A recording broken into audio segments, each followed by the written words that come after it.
Chapter 1417.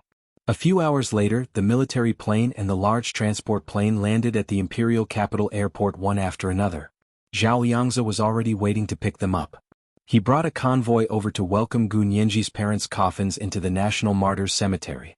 Gu Nianji and the others got off first and lined up with Zhao Liangzi. The same few soldiers in military uniforms carried Gu Xiangwen and his wife's coffins down from the plane's suspension ladder. The weather in the imperial capital was starting to heat up.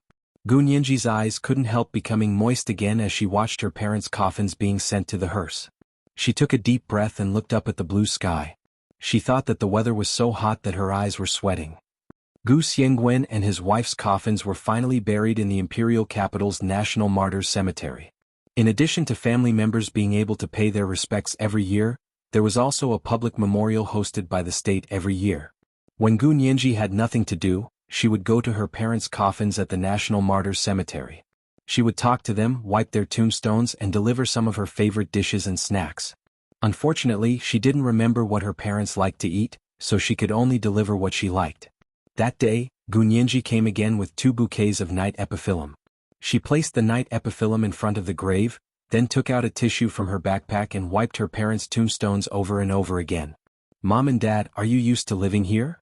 This is the National Martyrs Cemetery of the Wuxia Empire. The people who live here are all people who sacrificed their lives for this country. You must get along well with them. You won't feel lonely." Gu Nianji carefully plucked a fallen leaf from Gu Xiangwen's tombstone as she nagged, "Although you guys might not care, I'll feel uncomfortable if I'm with someone who has a different view of the world, even if it's just one sentence." After wiping the tombstone, Gu Nianji placed the 2 bouquets of night epiphyllum neatly in front of the 2 tombstones. Her perfect symmetry obsessive-compulsive disorder flared up slightly. It took her a long time to adjust the 2 bouquets of flowers into the same angle and shape. Huo Xiaoheng stood behind her and looked at her the whole time. He held a cigarette in his hand and smoked occasionally. It was rare for him to have such leisure time, but he didn't use it for anything else. Every day when Gu Nianji wanted to come here, he would pack his things and come with her. They stayed from morning until sunset. She never got tired and he never got tired. It was the same today. However, not long after the sun rose, another person appeared in front of Gu Nianji's parents' tombstone. Yijichu.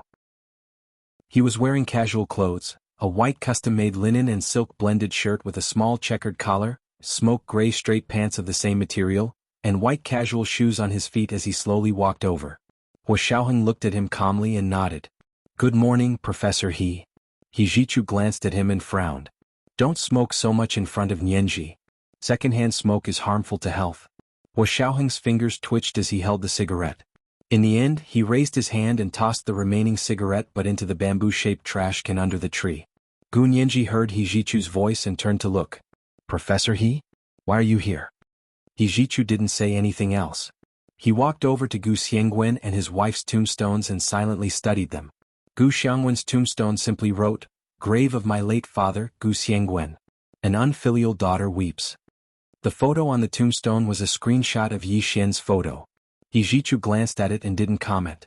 He turned to look at his wife's tombstone beside Gu Xiangwen. He didn't see the photo. He only saw a hand-painted white rose that had been sealed in plastic. Yijichu's shimmering almond-shaped eyes flashed as he asked coldly, "Where's her photo?" "We didn't find a photo of her when she was alive." Gu Nianji was angry when she thought of this. That B*TCH Gu Yanran destroyed all the photos of my parents. The family photo that Huo Xiaoheng had taken in the Gu villa on the Caribbean island was fake. The man and woman in it weren't Gu Xiangwen and his wife at all. When they finally saw Gu Xiangwen and his wife, they had already passed away. Although their bodies were well preserved and lifelike in a pure nitrogen environment, they weren't what they looked like when they were alive, so it wasn't appropriate to use their deceased photos as the photos on the tombstone. Fortunately, Yi Xian's photo of Gu Xiangwen had slipped through the net, so it was captured. However, Gu Xiangwen's wife wasn't so lucky. Therefore, Gu Nianji suggested using a hand-painted white rose as her photo. She had seen her mother's body. She lay quietly in a cherry-wood coffin. She was as beautiful and clean as a white rose. Yijichu pursed his lips and said softly, "You feel the same way? There's not even a photo. Where did your childish admiration come from?" Gu Nianji was very disgusted by Yijichu's tone and immediately said, "That's my parents. Where do you think my childish admiration came from?" As she spoke, she stood in the middle of Gu Xiangwen and his wife's tombstones, looking like she was protecting her children. Although He Jichu wasn't very happy, he was amused by Gu Nianji's expression. He shook his head and chuckled. "You're quite protective of them." "Of course I have to protect them. They only have me." Gu Nianji's eyes turned red after she finished speaking. She clenched her fists and glared fiercely at He Jichu. Hua Xiaoheng walked over and put his arm around Gu Nianji's shoulder. He said calmly to He Jichu, "Professor He, please behave yourself in front of my father-in-law and mother-in-law's coffins. Otherwise, I don't mind teaching you a few lessons on their behalf." "You?" He Jichu glanced at Hua Xiaoheng contemptuously. "Did they acknowledge you?" Without waiting for Hua Xiaoheng to retaliate, he immediately turned to Gu Nianji and asked with concern, "Where have you been these days? I couldn't get through to you on the phone." Actually, he knew where Gu Nianji had gone. The GPS on Gu Nianji's phone constantly showed her coordinates. When He Jichu saw that she had gone to the southernmost port city in the south, he thought she had gone on vacation, so he didn't disturb her. It wasn't until she came back that she ran between Hua Xiaoheng's official residence and the National Martyrs Cemetery every day that she curiously came over to take a look. "I went out to pick up my parents a few days ago." Gu Nianji combed her hair that had been blown away by the wind with her hand. She was feeling down. "They're here now, so I can come and accompany them every day."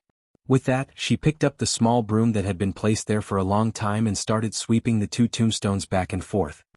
He Jichu stood to the side and watched Gu Nianji busy herself with a complicated expression. Hua Xiaoheng glanced at He Jichu and said calmly, "You're very disappointed." He said it in an affirmative tone. He Jichu crossed his arms lazily and leaned against a big tree in front of the grave. He sneered. "Yes, I'm very disappointed. I thought you were the one who moved in." Hua Xiaoheng, when Gu Nianji heard this, her heart skipped a beat. She quickly turned around and said, "Bad things don't work but good things do. Professor He, if you keep talking nonsense, my parents don't welcome you to visit them." He Jichu's expression changed. He turned around and left, saying coldly, "Who cares?" His clear and cold voice was filled with a strange anger and suffocation. Gu Nianji looked at He Jichu's back and said childishly, "Humph? I'm not asking you. I'll suffocate you to death." Hua Xiaoheng? He suddenly had a headache. After the two of them returned from the National Martyrs Cemetery, Gu Nianji was still a little worried. She tried calling He Jichu but found that she couldn't get through. She was silent for a while and whispered to Hua Xiaoheng, "I think brother He seems to have blocked me." Hua Xiaoheng looked up at her from the military magazine. "I couldn't ask for more." Gu Nianji. Time seemed to pass especially quickly when two people in love were together. Not long after, Hua Xiaoheng's vacation was almost half over.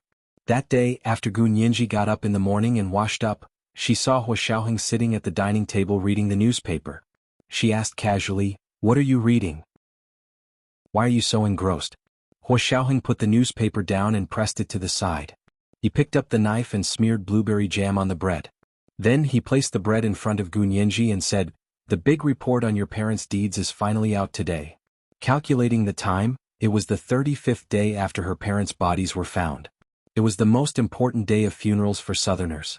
Gu Nianji didn't understand this tradition, but she had carefully looked up information about sacrifices and funerals. Although no one around her taught her about it, she could look it up on her own. Online children were fearless. Gu Nianji pursed her lips. She knew that this kind of timing was definitely not a coincidence.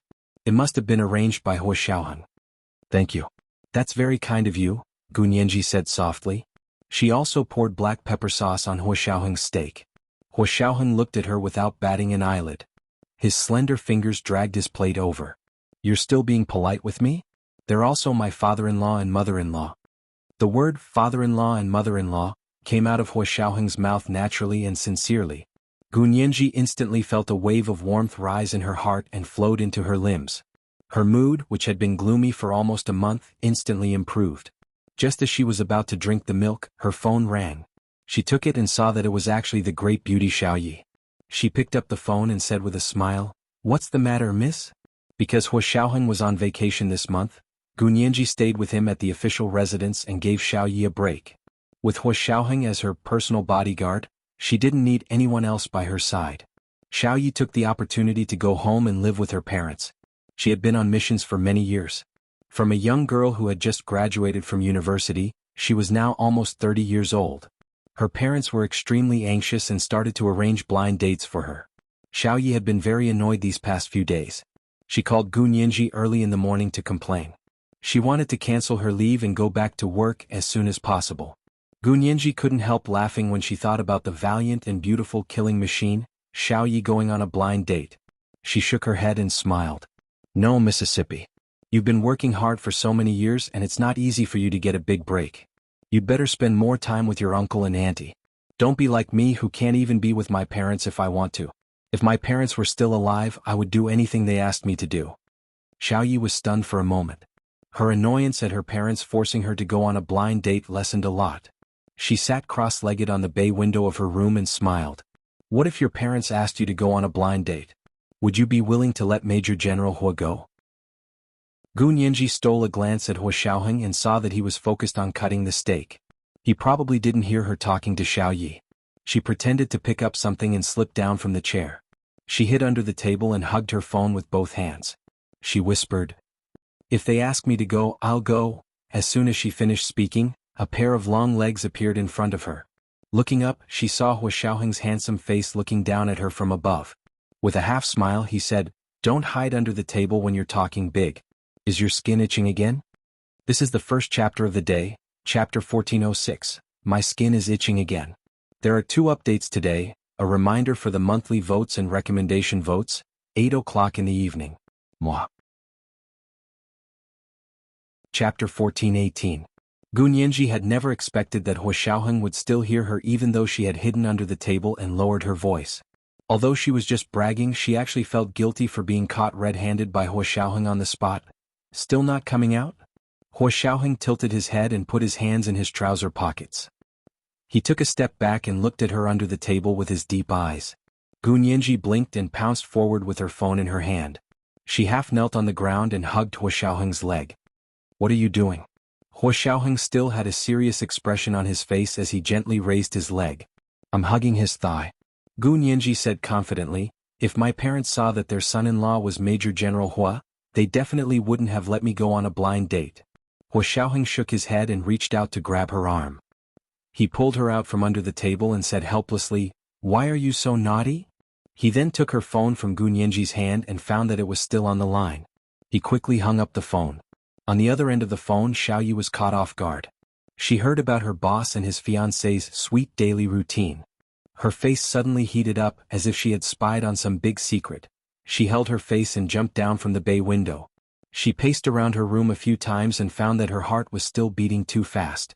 She had no choice but to rush downstairs and run around the field in the courtyard. Gu Nianji was dragged out from under the table by Hua Xiaoheng. Hua Xiaoheng let go of her hand and she quickly held it again. She looked at Hua Xiaoheng fawningly and smiled sweetly. Her entire body was like high-quality lychee honey, emitting a sweet fragrance. Unfortunately, Hua Xiaoheng didn't want to eat sweet things right now, so he didn't fall for her tricks. He lowered his head and looked at her sideways. "You want to go on a blind date?" No, I was just bragging to someone." Gu Nianji was so nervous that she even spoke in Yin Shixiang's hometown dialect. "Sure, what kind of man do you want? Make a list." Hua Xiaoheng looked at her without batting an eyelid. He had to put an end to her little thoughts. He continued lightly, "Height, weight, family background, appearance, personality, temper, and specialty. Write them down in detail. I'll find them for you." Gu Nianji was dumbfounded. Hua Xiao. So excited that you can't even speak?" Hua Xiaoheng slowly leaned over and whispered into her ear, "Although we're already married, if Mrs. Hua wants to go on a blind date, I can accompany you to the end." One side of Gu Nianji's ear was about to melt from his melodious voice. Her face was flushed, and her usual sharp tongue was completely useless now. All she knew was to grip the corner of Hua Xiaoheng's shirt tightly with one hand. Hua Xiaoheng looked down at her hand gripping the corner of his shirt. "Let go." "No." Gu Nianji shook her head. Hua Xiaoheng looked at her for a while and suddenly reached out to unbutton his shirt. Gu Nianji was shocked and thought he wanted to do it. She instinctively retracted her hand and took 2 steps back. Her face was red as she said, "Why are you taking off your clothes in broad daylight?" When Gu Nianji let go, Hua Xiaoheng stopped unbuttoning his shirt. He brushed his sleeves with a half smile and turned to leave. Gu Nianji finally understood that she had been fooled by him. He didn't want to do it with her at all. He just wanted her to let go. He was too cunning. Gu Nianji spaced out in the dining room for a while before chasing after him. However, she had been dawdling in the dining room for a long time, but Huo Xiaoheng had only reached the spiral staircase. How slow was he? At a snail's pace? Gu Nianji's dark eyes darted around, and she finally understood. She ran over with a smile and held Huo Xiaoheng's arm from behind. Huo Xiao is going upstairs? Why are you walking so slowly? Are you waiting for me? Huo Xiaoheng replied calmly, someone just knocked into my leg in the dining room. Gu Nianji was speechless. She had only pounced on him and hugged his leg.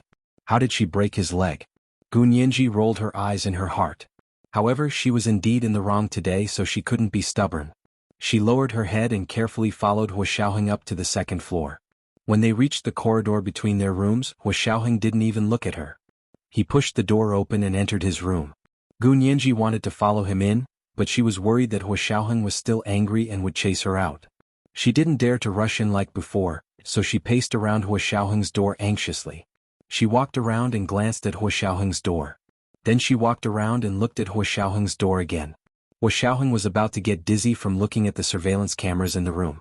However, he still waited for a while before saying lightly, "Why aren't you coming in?" The voice came from inside the room. Gu Nianji then saw that the door was ajar. Huo Xiaoheng hadn't closed it at all. She secretly breathed a sigh of relief, pushed open Huo Xiaoheng's door and walked in. Huo Xiaoheng stood by the door. After she entered, Huo Xiaoheng closed the door behind her. Gu Nianji turned around and Huo Xiaoheng had already walked up to her. He held the back of her neck with one hand and her waist with the other. She was forced to raise her head slightly and accept Huo Xiaoheng's kiss.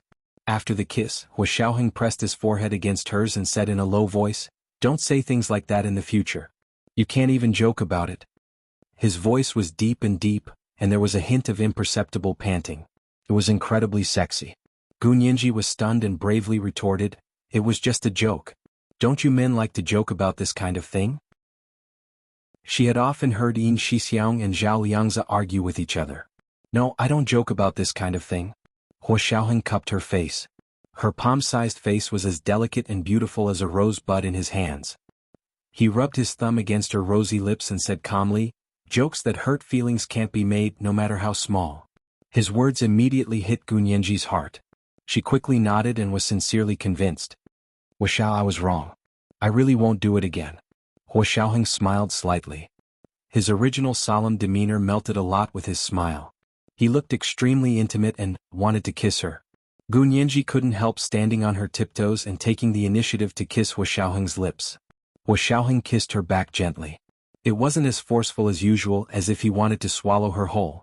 However, this kind of extreme care and gentleness was what women yearned for. Gu Nianji almost melted into a puddle of spring water from his kiss. Huo Xiaoheng was only kissing her. This wasn't the time to take it further. However, Gu Nianji didn't know that her tactful way of taking and demanding in front of him made him unable to stop. Before he lost control, Huo Xiaoheng used his strong self-control to move his lips away and press her in his arms. He changed the topic and asked, "What do you want to do today?" Gu Nianji dizzily fell from the clouds. Only then did she remember the serious matter she had been preparing for.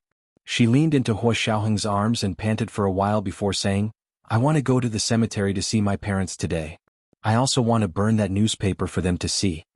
It was the newspaper that published their deeds. "This is the last time to see them this month. From now on it'll be once a month, okay?" Gu Nianji asked for Huo Xiaoheng's opinion. Huo Xiaoheng patted her little face. "You can go whenever you want. Who said that you have to pick a day to see your parents?" Gu Nianji laughed and hugged Huo Xiaoheng's thin waist. "You're not angry anymore? If you keep getting such ideas, I'll continue to be angry." Huo Xiaoheng pulled her arm away. "Go get ready." Gu Nianji nodded and went back to her room to pack her things. She brought the newspaper that published her parents' deeds, 2 bunches of night epiphyllum, and some snacks to the National Martyrs Cemetery with Huo Xiaoheng. However, when they were about to reach her parents' graves, they found that there were more and more people there. Looking ahead, there were many people crowded in front of her parents' graves. Some people were laying wreaths while others were giving speeches. There were also primary school students standing in front of her parents' graves, listening to the teacher tell the story of the people who were lying here. Looking at their childish little faces and the pure admiration and respect in their eyes, Gu Nianji felt that her eyes were about to sweat again. She hugged the flowers and stood under a big tree by the road not far away. She didn't walk forward. Hua Xiaoheng stood beside her with a bag of sacrificial items and said softly, "It should be today's report, and it happens to be a festival, so there are more people here. Look, no one will forget them." This was the best way to repay her parents. Gu Nianji nodded and stood there with Hua Xiaoheng the whole time. She watched the endless stream of people coming and going, and she actually watched with relish. She didn't feel bored without playing with her phone the whole day. In the evening, the crowd finally dispersed, and Gu Nianji carried the flowers over to place them. 10 hours had passed. Although the night epiphyllum had been specially treated, it was still a little wilted. Gu Nianji sprayed water with a small sprinkler and put some snacks on it. She whispered, "Mom and Dad, are you very happy today? Although I'm late, you won't punish me, right?" She muttered in front of Gu Xiangwen and his wife's graves for a long time. It wasn't until dusk that she was pulled away by Hua Xiaoheng. She looked back 3 times with every step, reluctant to part. Hua Xiaoheng turned her head around and said helplessly, "If you want to come back tomorrow. It's already dark today. Hurry up and go back." Gu Nianji shook her head. "I can't wallow in this kind of sadness. Mom and Dad didn't do this to make me miserable.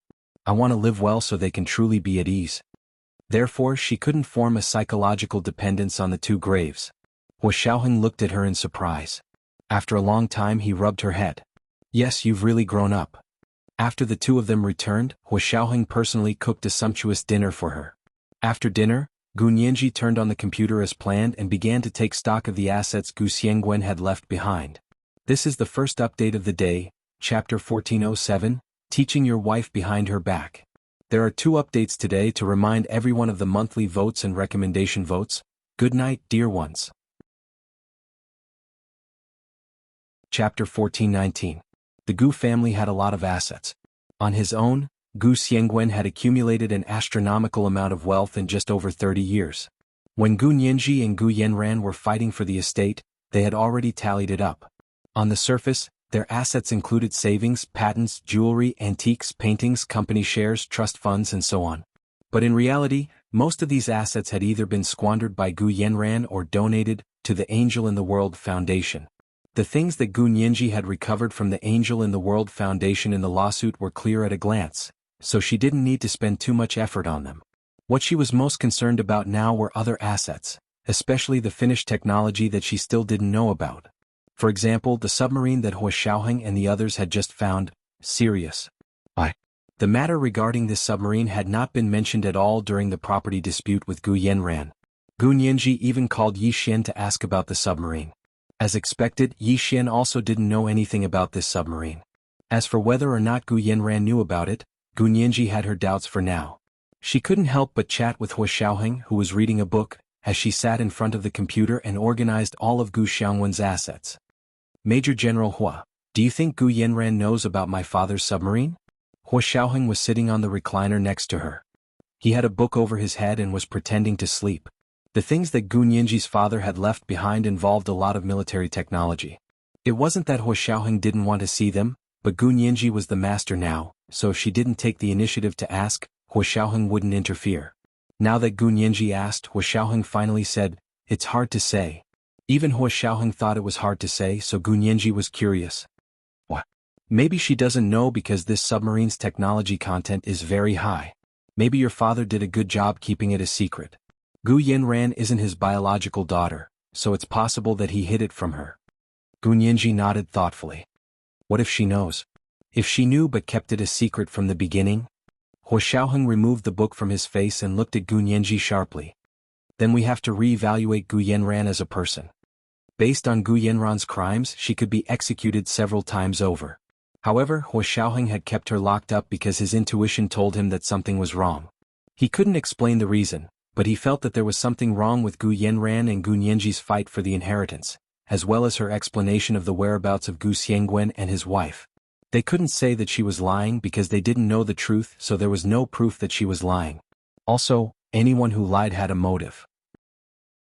Gu Yanran had already admitted to using her biological father to pretend to be Gu Xiangwen in order to seize and transfer the Gu fortune. What motive did she have to cover up the real cause of Gu Xiangwen's death? Or did she know that Gu Xiangwen was dead? Gu Nianji frowned and thought about it for a while, then said, "Now that you mention it, I also think there's a problem. Actually, when I was fighting the estate dispute case, I felt that it was quite strange. If she knew that my parents were dead and I was missing, she would be the only heir after 7 years. Then she could just take over the Gu family's assets. Wouldn't it be superfluous to make her biological father lie in a hospital bed in a vegetative state for so many years? She later confessed that because you disappeared, she was worried that you would come back to fight with her for the inheritance, so she used the adoption matter and used her biological father to pretend to be Gu Xiangwen to deceive everyone and create the established fact that you were adopted and she was the biological one. Hua Xiaoheng told Gu Nianji what they had pried out of Gu Yanran's mouth. This explanation was impeccable. However, Gu Nianji thought about it for a while and said, "How did she know that my father had passed away? And she once said that he died in a plane crash." Yes, your father's holographic avatar said very clearly that the plane didn't crash at that time. Instead, he was kidnapped and forced to land in a part of the sea at the Cape of Good Hope. Hua Xiaoheng sat up from the recliner. So on this point, do you think Gu Yanran knew the truth and lied, or did she not know the truth and lied casually? Gu Nianji paused, and her expression gradually darkened. If she didn't know the truth, that is, if she didn't know the whereabouts of my parents, then lying would be excusable. If she knew the real cause of my parents' death and still lied, then wouldn't she have colluded with the Japanese right wing? She must have colluded, Hua Xiaoheng said with certainty. The question now is to what extent. In the matter of your parents' death, was she a traitor or an accomplice? Gu Nianji's eyes couldn't help turning red again when she thought of her parents' tragic situation. She turned to look at the computer and sniffled. Hua Xiaoheng handed her a tissue and comforted her calmly. If you want to cry, cry. Your parents must know that you've been a crybaby since you were young. Gu Nianji's tears instantly disappeared when she heard that. She turned to look at Hua Xiaoheng and said angrily, "Who's a crybaby? Why do I want to cry?" Hua Xiaoheng smiled but didn't say anything. Gu Nianji turned to think of when she had just arrived at Hua Xiaoheng's side 7 years ago and would often cry at the top of her lungs. At that time, Hua Xiaoheng was only in his 20s. Faced with a chubby 12-year-old crybaby, he must have had a headache, right? Gu Nianji blushed and glared at Hua Xiaoheng. She turned to look at her computer screen and typed furiously on the keyboard. She muttered, "Crying before the age of 18 isn't called crying? Minors can't cry? At least I haven't cried much since I was 18. Hua Xiaoheng was speechless. She had turned 18 and was now 4 months away from turning 20. It had only been less than 2 years, right? What a load of bullshit. Hua Xiaoheng didn't comment. He stood up and pulled a stool over to sit next to Gu Nianji. He watched her search on the computer. The Gu family's assets were all digitized and stored in the computer. At this time, Gu Nianji's powerful computer skills came in handy. She wrote a few search programs to find the information she needed in the vast amount of computer data. Hua Xiaoheng saw how red her face was and quietly changed the topic. He looked at the program she wrote and said, "What kind of content are you looking for?" Gu Nianji pursed her lips awkwardly and didn't speak. Hua Xiaoheng propped his head up with his hand and leaned against her computer desk. He glanced at her. "Still angry? What's wrong with a little crybaby? I just like little crybabies." Gu Nianji rolled her eyes and didn't believe him at all. "Hua Xiao, doesn't it hurt your conscience to say such things that go against your conscience? Then what do you want me to say? That I'm annoying? That I want to throw you out when I see you cry?" At that time he really wanted to throw her out, but a certain little crybaby who had been hugging his leg since she was a child had been hugging his leg, so he couldn't throw her out. Gu Nianji angrily hit the table. "How can you say that? You should say that no matter what I am, whether I'm a little crybaby or a little laughing bag, you love me so much that you can't help yourself." Hua Xiaoheng looked at her with a smile and nodded. "Yes, you're right." Gu Nianji turned around and poked his chest with her finger. "Don't be perfunctory with me." "I'm not perfunctory." "Really?" Gu Nianji's eyes darted around. "Then repeat what I just said." "What?" Hua Xiaoheng wanted to play dumb. He couldn't say something so shameful and childish. "I knew you weren't sincere and you're still playing dumb." Gu Nianji looked at him with disdain. "And you said you weren't perfunctory." "I really wasn't." "Then repeat it again. Just say that no matter what I am, you love me so much that you can't help yourself." Gu Nianji pointed her phone at Hua Xiaoheng and wanted to record him saying this. Of course, she had to be careful when leaving voice evidence. Hua Xiaoheng thought about it and repeated with a smile. "Okay. No matter what I am, you love me so much that you can't help yourself. Are you satisfied?" "Yes. That's more like it." Gu Nianji's first reaction was to be overjoyed.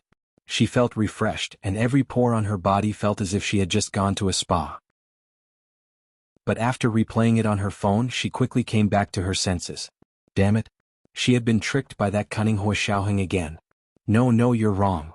Gu Nianji chased after him to correct him. You should say, no matter what you are, I love you so much that I can't help myself. Hua Xiaoheng suddenly flashed his phone and said with a smile, I know you love me. You don't have to promise me again. It turned out that he had also recorded a video just now and had quickly used an editing software to edit it. Opening the playback on his phone, he saw a beautiful girl with big eyes smiling at the phone and saying, no matter what you are, I love you so much that I can't help myself. It was as if she was confessing to him. Gu Nianji was so angry that she pounced on him and wanted to hit him.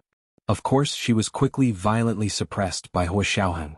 After fooling around, Gu Nianji was so tired that she lay in his arms and said, delete the video just now. No. Hua Xiaoheng refused immediately. But I'll encrypt it and save it. Only I can open it and watch it. What's so good about that? Gu Nianji panicked at the thought of it, and her eyes turned red again. You've never said something like that to me? Hua Xiaoheng picked up a tissue and gently wiped her eyes. I said it. Record it. Then he picked up Gu Nianji's phone and opened the video recording. He said, no matter what Nianji is, I love you so much that I can't help myself. This was probably the first time Hua Xiaoheng had ever confessed his love to her. Although his tone was flat, and it wasn't as thunderous as she had imagined, it wasn't easy for him to say the word love. What's more, he had said, love you so much that I can't help myself. This was the first update of the day, chapter 1408, love you so much that I can't help myself. There were 2 updates today. A reminder for everyone's monthly votes and recommendation votes. The second update was at 8 p.m. Mwah. Chapter 1420. Happiness came so suddenly that Gu Nianji almost couldn't react. She watched as Hua Xiaoheng put the phone back into her hand and instinctively gripped it tightly. Are you satisfied? Hua Xiaoheng patted her head. This way we both have dirt on each other. Gu Nianji snapped back to reality and glared at Hua Xiaoheng. She pressed the phone to her chest and said proudly, this isn't dirt. This is the greatest wealth of my life. Hua Xiaoheng was speechless. He looked at Gu Nianji with a smile. Then do you want to double your wealth? Yes. Gu Nianji's eyes lit up and she nodded like a chick pecking at rice. Give me the phone. Hua Xiaoheng smiled faintly and extended his hand to Gu Nianji. Gu Nianji put the phone back in his hand and looked at him curiously. Hua Xiaoheng picked up her phone and asked while suppressing his laughter, how many times do you want your wealth to multiply? Gu Nianji was speechless. It could even be so smart to pick multiples?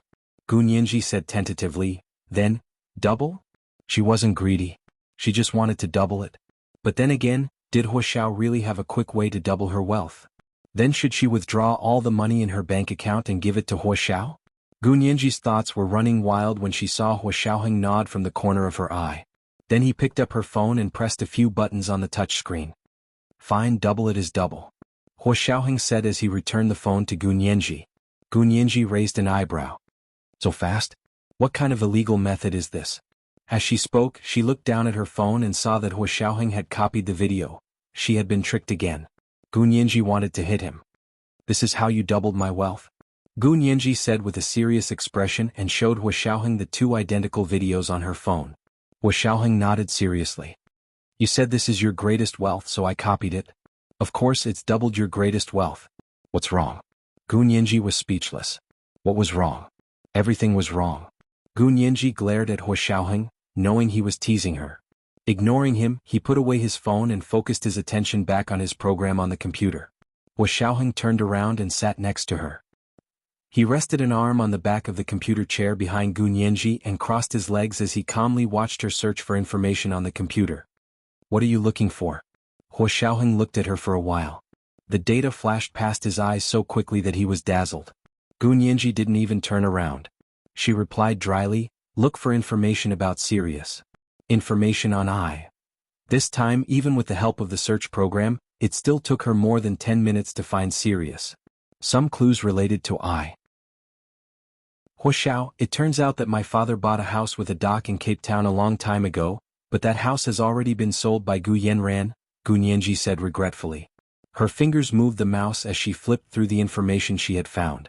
After the Gu family's assets were categorized and stored in the computer's database program, it was indeed much faster to search. This time she used a regional search and a keyword search. Hua Xiaoheng looked over. One of his arms went around Gu Nianji and held her hand that was holding the mouse.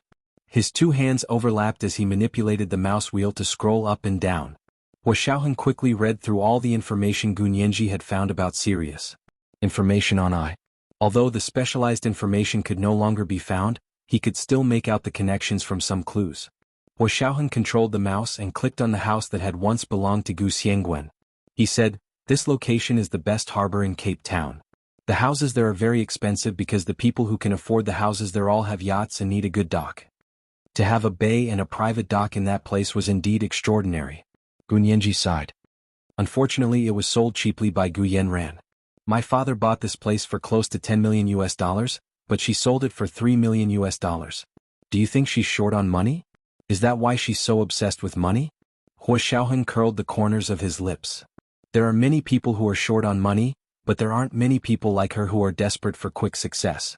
Gu Nianji nodded and said, "That makes sense. Also, it turns out that my father discovered that the magnetic field at the Cape of Good Hope was abnormal, so he docked the submarine there for academic research." Hua Xiaoheng looked at the time and immediately remembered the time when they had investigated the establishment of the Japanese secret overseas military base. His eyes flashed and he said, "The Japanese secret overseas military base happened to be established after your father docked the submarine there." Gu Nianji's heart skipped a beat. Does this explain why there happened to be a submarine in the Cape of Good Hope? Hua Xiaoheng patted her head. "You're a promising child." Gu Nianji pushed his hand away and played with it as she said, "So this is why the Japanese found someone to hijack that plane and forced it to land there. But why didn't they fly directly to the secret Japanese military base?" "According to our speculation, there are many reasons." Hua Xiaoheng picked out a few important reasons and said, "First of all, because the plane wasn't your parents' private plane, but a civil airliner. There were hundreds of people on the plane. If they directly flew it to the secret Japanese military base, there was a high chance that information would be leaked. The Japanese government didn't want to be enemies with the world, so they definitely wouldn't be stupid enough to directly bring the entire plane back to their base." Gu Nianji suddenly understood. So they hired mercenaries to hijack the plane and force it to land on an island near the Cape of Good Hope. But at the same time, in order to ensure that the plan would go smoothly, they also arranged for spies on the plane. They were the 4 spies and they were closely following my parents. Gu Xiangguan wasn't like Hua Xiaoheng and the others. They were special intelligence agents who had undergone rigorous professional training and could see through those disguised passers-by at a glance. Gu Xiangguan and his wife didn't see through it, which had nothing to do with intelligence. Moreover, people with good intentions were the easiest to deceive. Hua Xiaoheng said thoughtfully, "The Japanese have done a thorough research on your father. They know that he's kind-hearted, so they chose 2 old men and 2 young men, who are descendants of the Huaxia Empire. Think about it, when the plane was hijacked and someone asked your father for help, they were old men and children and they were his compatriots. How could he not help?" Gu Nianji's mood dropped. "If my father wasn't so kind-hearted, would he have escaped?" "If your father wasn't so kind-hearted, he wouldn't be Gu Xiangguan," Hua Xiaoheng said calmly. Gu Nianji nodded slowly and took a deep breath. She held the mouse and looked at the next content. She asked Hua Xiaoheng, "Major General Hua, from your professional point of view, shouldn't there be other staff on that submarine?" Hua Xiaoheng nodded. Of course. This was also the clue they were looking for.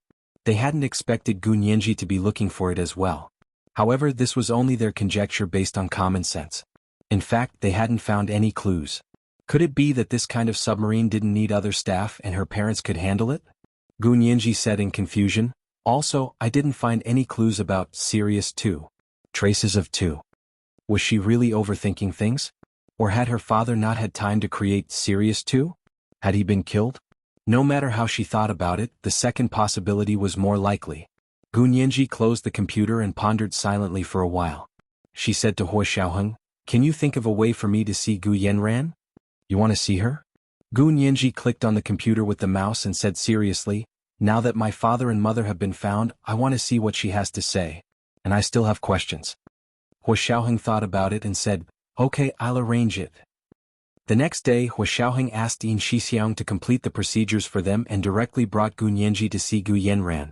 Gu Yanran was an important criminal and was being held in a secret place in the Special Operations Forces. This place was quite far from the Special Operations Forces headquarters. It would take about 2 hours to drive there. After going through layers of security checks, Gu Nianji and Hua Xiaoheng finally arrived at the small room to see Gu Yanran. There were 3 walls here and there were no windows. When the door was closed, the door and the wall almost merged into one. It felt very oppressive. Gu Yanran sat on a chair in the middle of the room. There was a small conference table in front of her, and Gu Nianji sat opposite her, quietly sizing her up. This is the second update of today, Chapter 1409, Everything is Wrong. There are 2 updates today to remind everyone of the monthly votes and recommendation votes. P.S. Thank you to Only Reading Makes People Happy in Life, for the 10,000 Chidian coins that I planned to give you yesterday. Good night, sweethearts. Chapter 1421. Gu Yanran was wearing a gray prison uniform and looked very haggard. She was originally elegant, graceful, and charming. At first glance, she seemed inconspicuous, but at second glance, one would be unable to move their eyes away from her. Now her face was yellow, her hair was dry, and she had lost a lot of weight. Deep wrinkles had appeared on her face. Gu Nianji was relieved to see that she wasn't doing well. Gu Yanran was also studying Gu Nianji. She had really grown up a lot. In the past, there was still a little baby fat on her face, but now it had become a standard goose egg face. His black eyes were big and bright, so black that they were blue, the color of the sea in the dark night. His eyes flashed slightly, and under the reflection of the light, it was like a sky full of stars had been crushed and scattered on the surface of the sea, making people want to dive in. She had the same high nose bridge and plump lips as Gu Xiangwen. However, when she looked at people, she was very arrogant. She did not have Gu Xiangwen's gentleness. Instead, there was a trace of contempt and disdain. Gu Yanran leaned forward and said maliciously, "You're so capable to be able to last until now. The reason I'm still alive is to see your end." Gu Nianji didn't react to her slander and said expressionlessly, "Did you see the news? The bodies of my father and mother were found." "Found it? Hehe, it can't be, don't try to trick me. I've cremated them and thrown their ashes into the sea. Where did you find the impostor?" Gu Yanran giggled as if she didn't believe Gu Nianji at all. Gu Nianji pursed her lips and threw the photo of the submarine in front of Gu Yanran, as well as the remains of her parents lying in the coffin. "Look for yourself." Gu Yanran immediately saw serious. She immediately opened her eyes wide and pounced over to grab the photo and stared at it for a long time. He muttered, "Impossible? Impossible. How is this possible?" Looking at the lifelike photo of Gu Xiangwen and his wife, her pupils constricted. She raised her head and said in disbelief, "They passed away 7 years ago. How could their bodies be preserved so well? It must be fake. Fake. We have done a DNA test and we are indeed father and daughter. What else do you have to say?" Gu Nianji's voice sank. "A DNA test? Are you sure?" Gu Yanran tried her best to remain calm, but her heart was already in turmoil. Could it be true? But how was that possible? Her hands on her thighs clenched into fists. Her whole body trembled slightly, and her eyes hid a deep fear. "You really did a DNA test? Are they really their biological father and daughter?" Gu Nianji had been watching the changes in her expression. "Of course I'm sure. You don't have to worry about it. You think I'm you? Using your own father to impersonate someone else? Yeah, don't you know how to do it?" Gu Yanran looked at her suspiciously. "Since I'm doing it, why don't you do it back? Why should I do 15? Gu Nianji felt that it was difficult to explain to Gu Yanran. "Because you covet other people's assets, so I'll be like you?" This kind of person was a classic example of measuring others by their own standards. "Because I can't do it, so you definitely can't do it. And because I did it, so you definitely did it."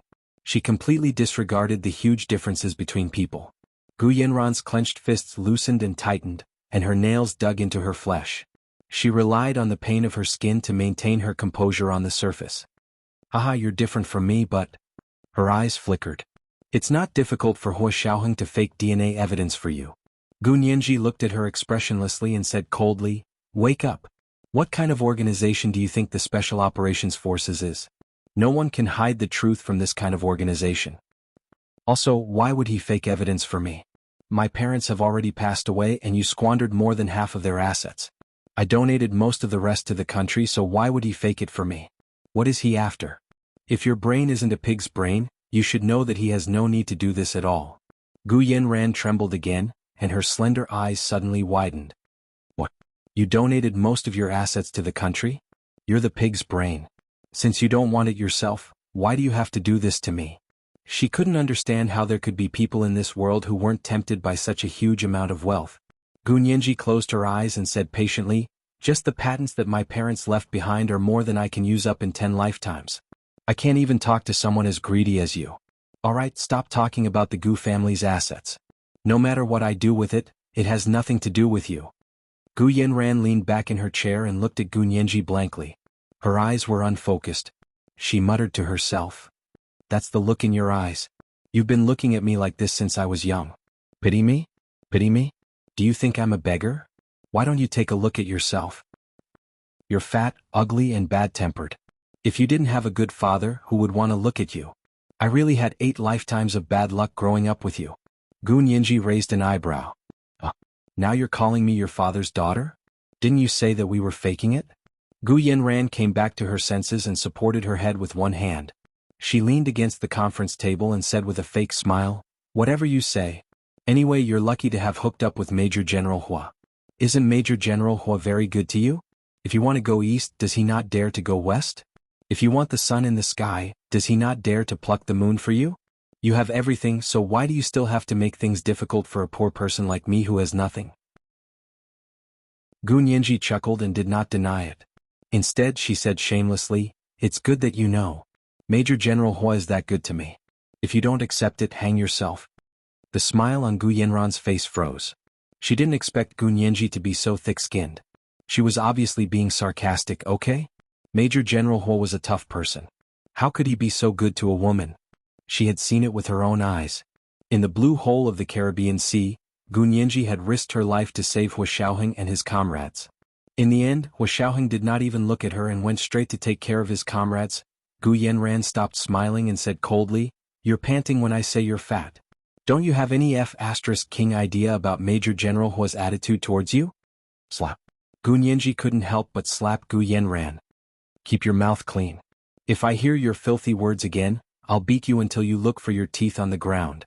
Gu Nianji's slap was indeed strong. Gu Yanran's head was slapped to the side, and blood was flowing from the corner of her mouth. Her mind was buzzing. After a while, she rubbed her face that had 5 finger marks on it and said darkly, "Lawyer Gu, you hit me for no reason. Do you think I should sue you or sue you?" "Wrong. I didn't hit you for no reason. I hit you on purpose." Gu Nianji clapped her hands and said casually, "You deserve a beating."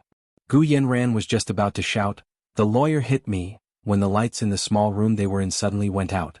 The room was pitch black for a moment. Gu Nianji's heart skipped a beat. She immediately pounced on Gu Yanran and pulled her down from the chair. She twisted Gu Yanran's hands behind her back with one hand and pressed her to the ground with one leg. She whispered into Gu Yanran's ear, "Did you see that? Recognize your position and identity and speak properly. Otherwise, the light in front of you might never be able to light up again." Gu Yanran completely regained her rationality at this moment and took a deep breath. She knew that she couldn't go against Gu Nianji. This woman's backing was too powerful. "Let go of me. I won't say anything like that again." Gu Nianji patted the back of her head. "Remember, I'll give you one last chance. If you have anything to say, you'd better say it today. If you don't say it today, even if you think it through and want to say it in the future, I won't accompany you." She let go of Gu Yanran and returned to her seat to sit down. She coughed and said, "Is there a power outage? Why is there no light in the room?" As soon as she finished speaking, the lights in the room flickered a few times before returning to normal. Gu Yanran slowly got up from the ground and sat back in her chair. She was dispirited and wasn't as arrogant as before. "That's right." Gu Nianji clapped her hands and asked further, "My father's submarine was sunk by the Japanese. Were you the one who tipped the Japanese off and told them where my father was?" "It wasn't me. What does it have to do with me?" Gu Yanran rubbed her wrist, which Gu Nianji had pinned behind her back, expressionlessly. "Gu Xiangwen was targeted a long time ago. What am I? Neither side would tell me such an important thing." "Really?" Gu Nianji stood up. She placed her hands on the conference table in front of her and leaned forward slightly. She was full of pressure. "If you knew which side it was, why didn't you tell my father?" Gu Yanran was speechless for a moment, but she quickly came back to her senses and said, "I don't know which side it was. You said it yourself. The Japanese. Haha, have you forgotten that I'm also Japanese?" "You're still quibbling." Gu Nianji narrowed her eyes. "Say it again. How did you get the news and go to that island?" Gu Yanran looked away nonchalantly. Didn't I say it already? You don't remember? Of course I remember. But you say it differently every time. Gu Nianji enunciated each word. Do you want me to repeat myself? Gu Yanran smiled. Is that so? I don't remember. After all, it's been so long. It's normal for me to remember something different. Gu Nianji knocked on the table coldly. Listen carefully. The first time, you said that father had a small communicator on him that could continuously send out signals. The battery life was very long. Although the communicator was very damaged, it could still send out signals. You used the signal from the communicator to determine father's location. Unfortunately, you were still a step too late. Gu Yanran's eyes sparkled. You also sobbed and said that if you had found them earlier, perhaps mother could have been saved. Gu Nianji paused and her eyes were a little red. She quickly raised her head and continued, Continue? At that time, mother was seriously injured and had nothing on that deserted island. She died just like that. As soon as mother passed away, father also collapsed. When you found them, father was hugging mother's body tightly. You thought both of them had died. But you didn't give up and asked the doctor to check. In the end, father was still alive, but he had already become a vegetable. Mother, however, passed away an hour before you found them. Gu Yanran was speechless. She didn't expect this girl to remember what she had casually said more than a year ago so clearly. Gu Nianji stared at Gu Yanran. You also said that when you finally saw them and found father was still alive, you were so happy that you almost went crazy and fainted. When you woke up, father had already been moved to the helicopter. Mother was buried on the spot. Is that right? Liar? Do you still want to continue your bitch act? This is the first update of the day, Chapter 1410, Continue Your Bitch Act. There are 2 updates today to remind everyone of the monthly votes and recommendation votes. 8:0 p.m. Second update. P.S. Thank you Beth1211 for tipping 15,000 Chidian coins yesterday. Moi. Chapter 1422. Gu Yanran listened to Gu Nianji repeat what she had said last year and was completely unmoved. After a while, she shrugged and said nonchalantly, From the moment you found out that the vegetable wasn't Gu Xiangwen, you should have known that it was just a story. Why do you take it so seriously? I'm serious? You used my parents' lives to make up a story. Why did I take it so seriously? Gu Nianji was furious. She couldn't help but lean over to slap Gu Yanran again. At that moment, the door behind her creaked open and Hua Xiaoheng walked in. Nianji. He quickly walked over and pulled her back just in time. He frowned and said, Ask her nicely. What's wrong with hitting people for no reason? He was about to go to the Senate to be the chief legal counsel, but he was still like a firecracker that would explode at the slightest touch. Hua Xiaoheng had no choice but to show up. Gu Yanran's heart skipped a beat when she saw Hua Xiaoheng stop Gu Nianji from attacking. Hua Xiaoheng pulled Gu Nianji to sit on the chair and stood behind her with his hands behind his back. He looked at Gu Yanran quietly and said, In the past, you said that you received a message from Gu Xiangwen asking you to look for him there, and you went. But from what we know now, it's impossible for Gu Xiangwen to send you a message. So where did you get the news from? How did you know where the plane landed? Gu Yanran ran her hand through her hair and pouted at Gu Nianji. Didn't she just say that? Gu Xiangwen had a small communicator with him that could continuously send out signals, and the battery life was very long. I confirmed Gu Xiangwen's location based on the signal from the communication device. So it wasn't my dad who sent you the message? Gu Nianji followed up with another question. What did the small communicator look like? What instrument did you use to receive the signal? Gu Yanran was at a loss for words. Her mind spun rapidly as she stammered, Actually, it's just a phone. We've checked your phone. In the past 2 years, your phone hasn't received any signal from the Cape of Good Hope. Hua Xiaoheng took 2 steps forward and looked down at her with an intimidating aura. Who else informed you? Why would they notify you? What did you do when you went to the island in the Cape of Good Hope? No wonder he was the leader of the Special Operations Forces. He was like a professional interrogator. Hua Xiaoheng's 3 simple sentences almost destroyed Gu Yanran's psychological defenses. Gu Yanran couldn't help but shiver. It doesn't matter whether you tell me or not. Gu Nianji continued to trick her. We've already found Sirius. The crew of this submarine agreed to testify against you, saying that you directly caused the death of my parents. Just wait to be shot. This completely infuriated Gu Yanran. She jerked her head up, clenched her fists and said sternly, Shut up. Where did the staff come from? Have you seen a ghost? Ghosts? Gu Nianji's mind raced. She stood up and said coldly, "Are they already dead?" Gu Yanran, you're pretty good. Gu Yanran rolled her eyes. When did you hear me say they were dead? There are obviously no such people, yet you insist on saying that they are dead. Your imagination is really heaven-defying. Really? How can there be no other staff on such a big submarine? Gu Nianji was very suspicious. Gu Yanran looked at her in amusement and deliberately said, "Did you give yourself away? Aren't you Gu Xiangwen's biological daughter? How come you don't even know about the submarine he specially built?" "Haha, I left my father at the age of 12, and I don't remember anything before I was 12. What do you think I would know? Does this have anything to do with whether I'm his biological daughter or not? Your words are really illogical and don't know what you're talking about." Gu Nianji narrowed her eyes and spread her hands. "If you know, then say it. You don't say a word. You only know how to scare people. Do you really think I'm scared?" When Gu Yanran heard Gu Nianji say that she left her father at the age of 12, her body visibly shrank. Her gaze drifted and she didn't dare to look her in the eye. Xiaoheng echoed Gu Nianji and said calmly, "There's no need to waste your breath on her. Anyway, the submarine is already with us. Go to the submarine and check the records of the computer operating system. You'll know what happened 7 years ago. As for you, Gu Yanran, you missed the opportunity to confess and atone for your crimes. Don't regret it in the future." Xiaoheng's voice turned cold, and his handsome face was covered with a layer of coldness. It was like a sharp knife being unsheathed, stabbing into Gu Yanran's heart that still had a sliver of hope. Gu Yanran's heart sank. Wasn't the submarine damaged? How could the computer system be fine? Was Xiaoheng lying to her? She looked at Xiaoheng carefully, but she couldn't see any clues from his handsome face that was as cold as ice. She could only tell that he was very dissatisfied and was about to get impatient. Gu Nianji understood and walked to Xiaoheng's side. She held his arm and pursed her lips. She deliberately said loudly, "Forget it then. I wanted to give her a chance, but she didn't know what was good for her. It seems like she really was an accomplice to my parents' murder.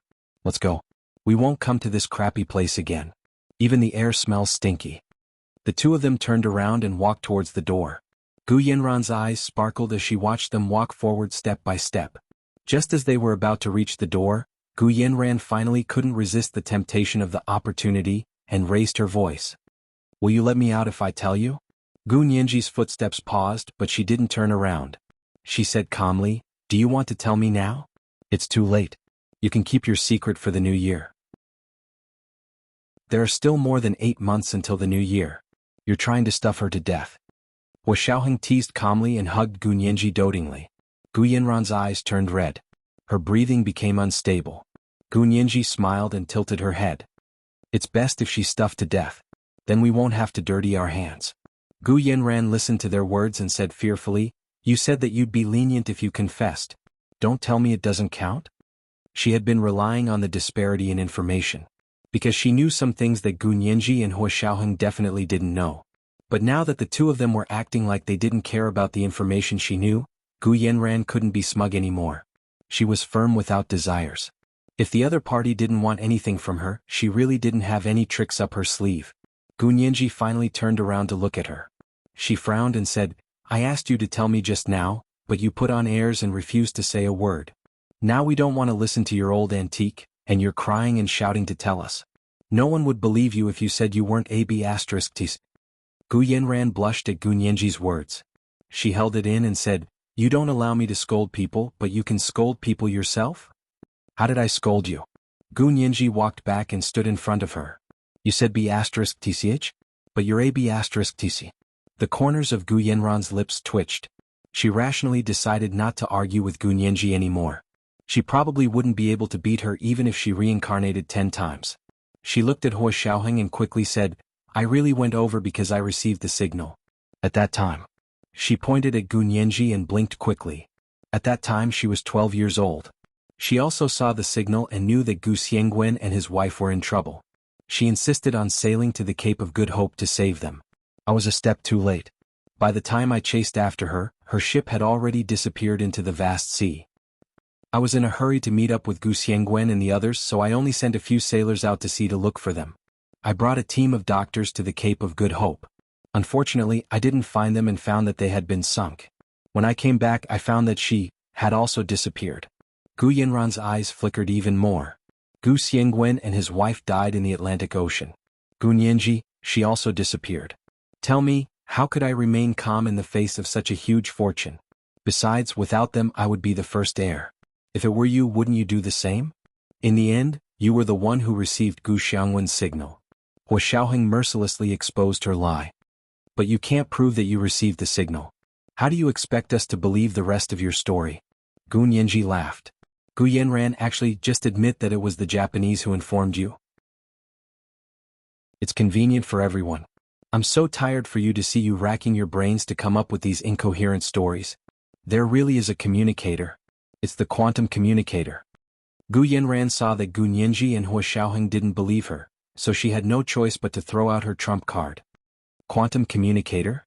Gun Yanji suddenly thought of the quantum communicator she had confiscated from the safe at the headquarters of the Angel in the World Foundation. She couldn't help asking, is it the quantum communicator you gifted to the Angel in the World Foundation? This is today's second update, Chapter 1411, The Temptation of Opportunity. Today's second update is to remind everyone of their monthly votes and recommendation votes. Good night, dear ones. Chapter 1423. Gu Yanran was flabbergasted. Her hand clenched into a fist and she couldn't hide her surprise. How do you know about the quantum communicator? You even know where it is? At the Angel in the World Foundation? Gun Yanji interrupted Gu Yanran and continued where she had left off. Haha, you've really been in prison for so long that you don't even know the years. Hua Xiaoheng turned around and said calmly, you can't go online here. Other than an hour of reading newspapers and watching television every day, there's no other chance to interact with the outside world. No wonder. Gun Yanji's expression softened. She looked at Gu Yanran and enunciated each word. I'm afraid you still don't know that I'm in a lawsuit with the Angel in the World Foundation in Japan to recover your illegally donated property. I just won the lawsuit and their foundation went bankrupt. I'll take over everything. What? Gu Yanran screamed and stood up with her hands on the table. You even want to take back the things you donated to a charity? Gun Yanji, do you have to be so ruthless? I'm ruthless. Gun Yanji sneered and turned her head. Angel in the World is a foundation that uses the guise of a charity to do all kinds of evil things. Even if I put a penny more there, I'll be helping the wicked. Gu Yanran, oh no, Kasahara Naoko, don't worry about how I spend my own money. Only then did Gu Yanran realize that she had indeed failed miserably. Not only had the rest of the Gu family's assets been taken by the woman in front of her, but even the assets she had transferred had been recovered by her. Was there anything in this world that she couldn't do? Gu Yanran's face was ashen as she sat down dejectedly. Her face was wooden, and she looked even more dispirited than when Gun Yanji had beaten her up in the dark. Hua Xiaoheng gestured for Gun Yanji not to speak. They waited quietly for a few minutes until Gu Yanran's psychological defenses were about to collapse. Gun Yanji then asked, how did you receive the message from the quantum communicator? How many quantum communicators are there at home? The corners of Gu Yanran's mouth twitched and her eyes rolled dully. She said, only one. It was received with a phone. That thing is already in your hands. Haven't you used it? Gun Yanji shook her head. That quantum communicator is broken. I can't use it at all. It's still bad. Gu Yanran was taken aback. I don't think so. Haven't they fixed it yet? What do you mean by still? Could it have been broken a long time ago? Gun Yanji raised an eyebrow. What exactly is going on? Gu Yanran looked down, panic and viciousness flashing across her eyes. She stammered, It's just that after it received news about Gu Xiangwen 7 years ago, it somehow broke down. I gave it to the foundation in the hope that they could find a skilled craftsman to fix it. Gun Yanji facepalmed speechlessly. After a while she said, do you think the quantum communicator is a clock? Find a skilled craftsman to repair it. Why don't you ask Lu Ban to build an aircraft carrier out of wood?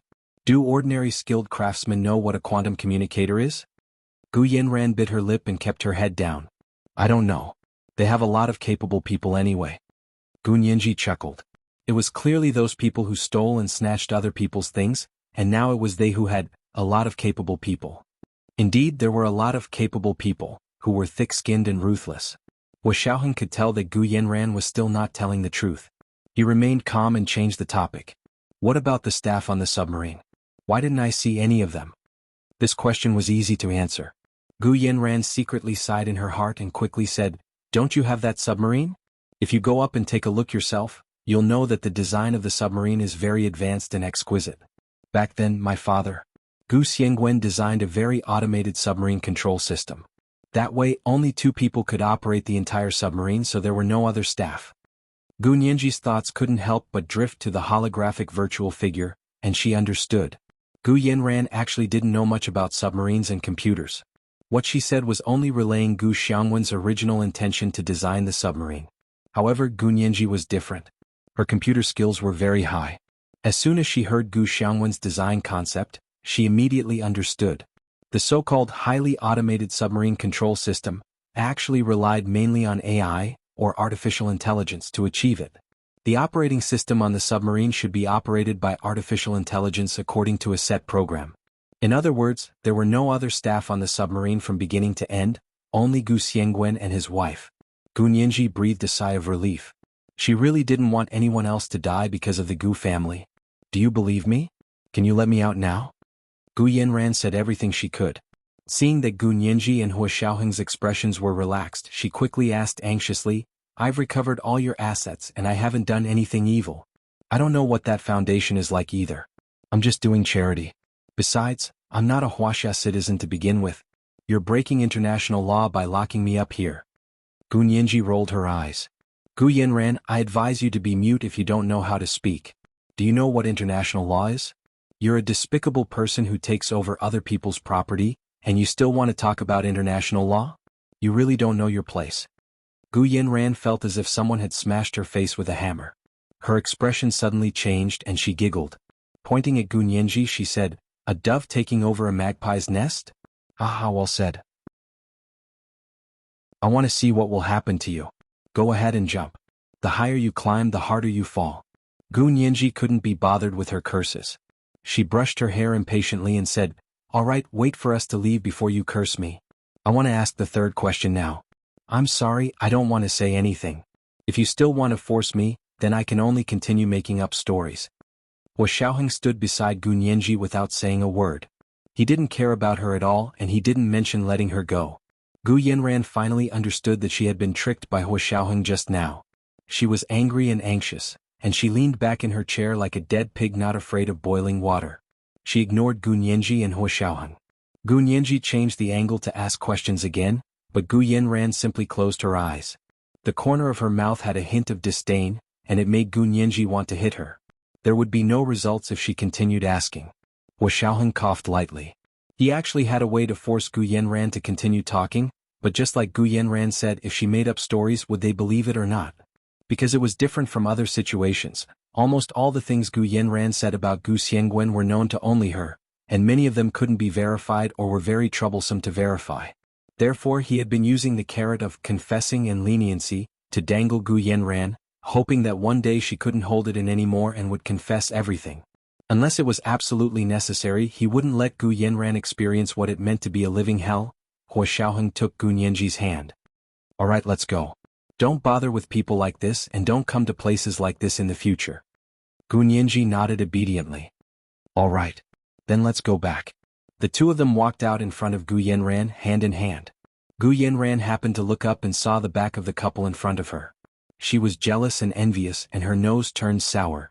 She threw herself on the conference table and started sobbing. She had nothing, she used to have everything and her wealth was comparable to that of a country.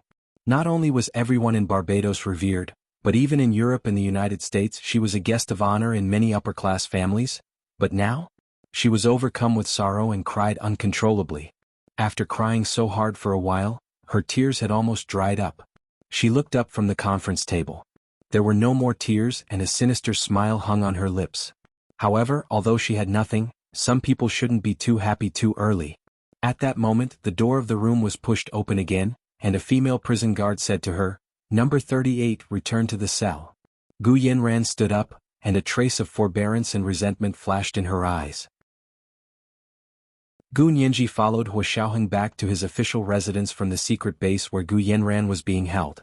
She didn't get the information she wanted to ask, and her mood was ruined by Gu Yanran. She returned to her room and lay on the sofa gloomily, staring at the scenery outside the floor-to-ceiling window in a daze. It was early summer and outside the window there was a huge phoenix tree. The pavilion was like a canopy and it was in full swing. She tilted her head to look at it for a while and saw that there seemed to be a small bird's nest near the top of the tree. Her heart skipped a beat and she got up from the sofa, walked to the window, opened the floor-to-ceiling window and walked out. There was a small balcony outside her room. The beautiful purple and red phoenix wood stretched out its branches, covering half of the balcony. Gunyenji gently caressed the phoenix tree's brilliant flowers. Her eyes sparkled as she looked at the dense canopy that was like a red cloud. The phoenix tree should be a tree that grew in the tropics.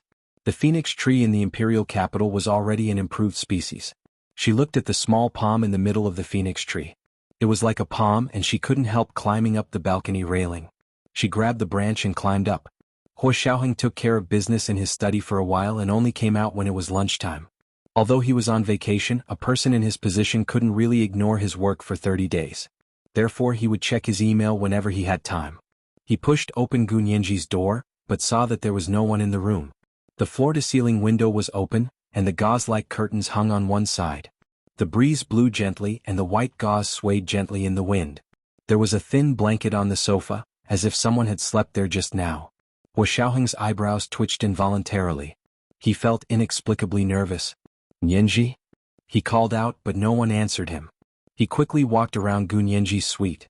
He looked through the bedroom, bathroom, study and even her storage room and cloakroom, but there was no sign of her.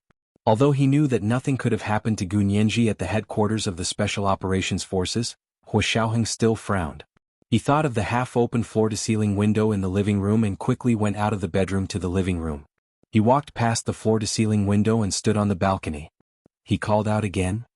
"Yenji?" A chuckle came from the middle of the enchanting red phoenix tree in front of him. Huo Xiaoheng took a closer look. It turned out that Gunyenji was dressed in white and hugging her knees. She was sitting on a branch in the middle of the fiery red phoenix tree and smiling mischievously at him. This is the first update of the day, Chapter 14:12, The Dove Occupies the Magpie's Nest. There are 2 updates today. A reminder for everyone's monthly votes and recommendation votes, at 8 p.m. the second update. P.S. Thank you to so many moms, and little Chijio, for the 10,000 Chidian coins each this morning. Mwah. Chapter 14:24. Amidst the fiery red phoenix wood, the fairy-like white-clothed girl smiled faintly, her gaze filled with affection. The June afternoon sun was scorching hot, but it couldn't compare to this scene that made people yearn for it and made their blood boil. Huo Xiaoheng's heart skipped a few beats. He narrowed his dark eyes and smiled. "What are you doing sitting here?" Gunyenji looked up and pointed at a bird's nest diagonally above her. "I'm protecting this bird's nest and not letting the doves take it." "A dove occupying a magpie's nest?" Huo Xiaoheng laughed involuntarily. "This nest is a magpie's nest?" "Yes, there are 2 little magpies that have lived here for a long time. Don't you know?" Gunyenji raised her chin at him. "Come and see if you don't believe me." Huo Xiaoheng put one hand on the railing of the balcony and jumped onto the phoenix wood, landing right beside Gunyenji. The thick phoenix wood was hard and sturdy. It could bear the weight of 2 people without any pressure. Both of them stood up. Huo Xiaoheng looked up at the bird's nest. Gunyenji stood beside him and wrapped her arms around his waist. She rubbed her head against his chest and said, "I really like this place. It's cool and the air is fresh. I plan to stay here and play." Huo Xiaoheng rubbed her head helplessly. "You said to stay in the tree?" "Yeah, it's fun here. I've been sitting here alone for over an hour and I'm still not sick of it." Gunyenji smiled as she took out her phone and waved it. "I have a phone so I won't be lonely anywhere." Huo Xiaoheng didn't know whether to laugh or cry. "You can play on your phone anywhere. Why do you have to play on a tree?" Gunyenji's big lively eyes suddenly flashed and she said seriously, "Because the signal in the tree is strong." It sounded so reasonable that he was momentarily speechless. "Let's go eat. Aren't you hungry?" Huo Xiaoheng hugged Gunyenji's shoulders. "We'll play after lunch and sleep." Gunyenji was indeed a little hungry, so she nodded. "Okay, what are we eating today?" She and Huo Xiaoheng jumped down from the tree to the balcony and went to the bathroom to wash their hands and change before going down to eat.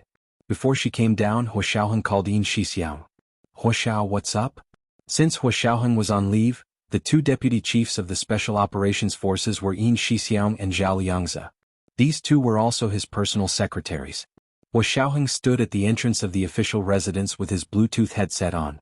He looked at the huge phoenix tree in front of Gunyenji's window and estimated the size of the branch that Gunyenji had been on earlier. He said to Yin Shixiang, "Prepare a few cubic meters of wood for me as well as glue, nails, and heat insulation." Is he going to build a house? Wu Xiaoheng smiled. Build a treehouse for Nianji. Yes, on the phoenix wood outside her room. Yes, chief. I'll go prepare the materials immediately. Wu Xiaoheng continued. Nianji will nap for 2 to 3 hours after lunch. If we work together, 3 hours should be enough to build a treehouse. The treehouse he envisioned was not big, about 4 square meters. It would be fine as long as she could sit or lie down in it. In the office building of the Special Operations Forces headquarters, Yin Shixiang put down the phone and couldn't close his mouth for a long time. Zhao Liangzi sat in front of the computer and studied the computer system on Gu Xiangwen's submarine. He looked up and saw Yin Shixiang swaying to his computer desk. He rolled his eyes at him. Big Xiong, we haven't seen each other for a few months. Why are you getting more and more demented? You're the one getting more and more demented. Yin Shixiang placed his hands on his desk and said as if he was dreaming, Little Zay, Major General Hu called me just now. Do you know what he wants me to do? What can you do? Zhao Liangzi scoffed and picked up his glass of water to drink. He said, be a cow or a horse. Or a chicken or a duck. You're the one who's going to be a cow or a horse, a chicken or a duck.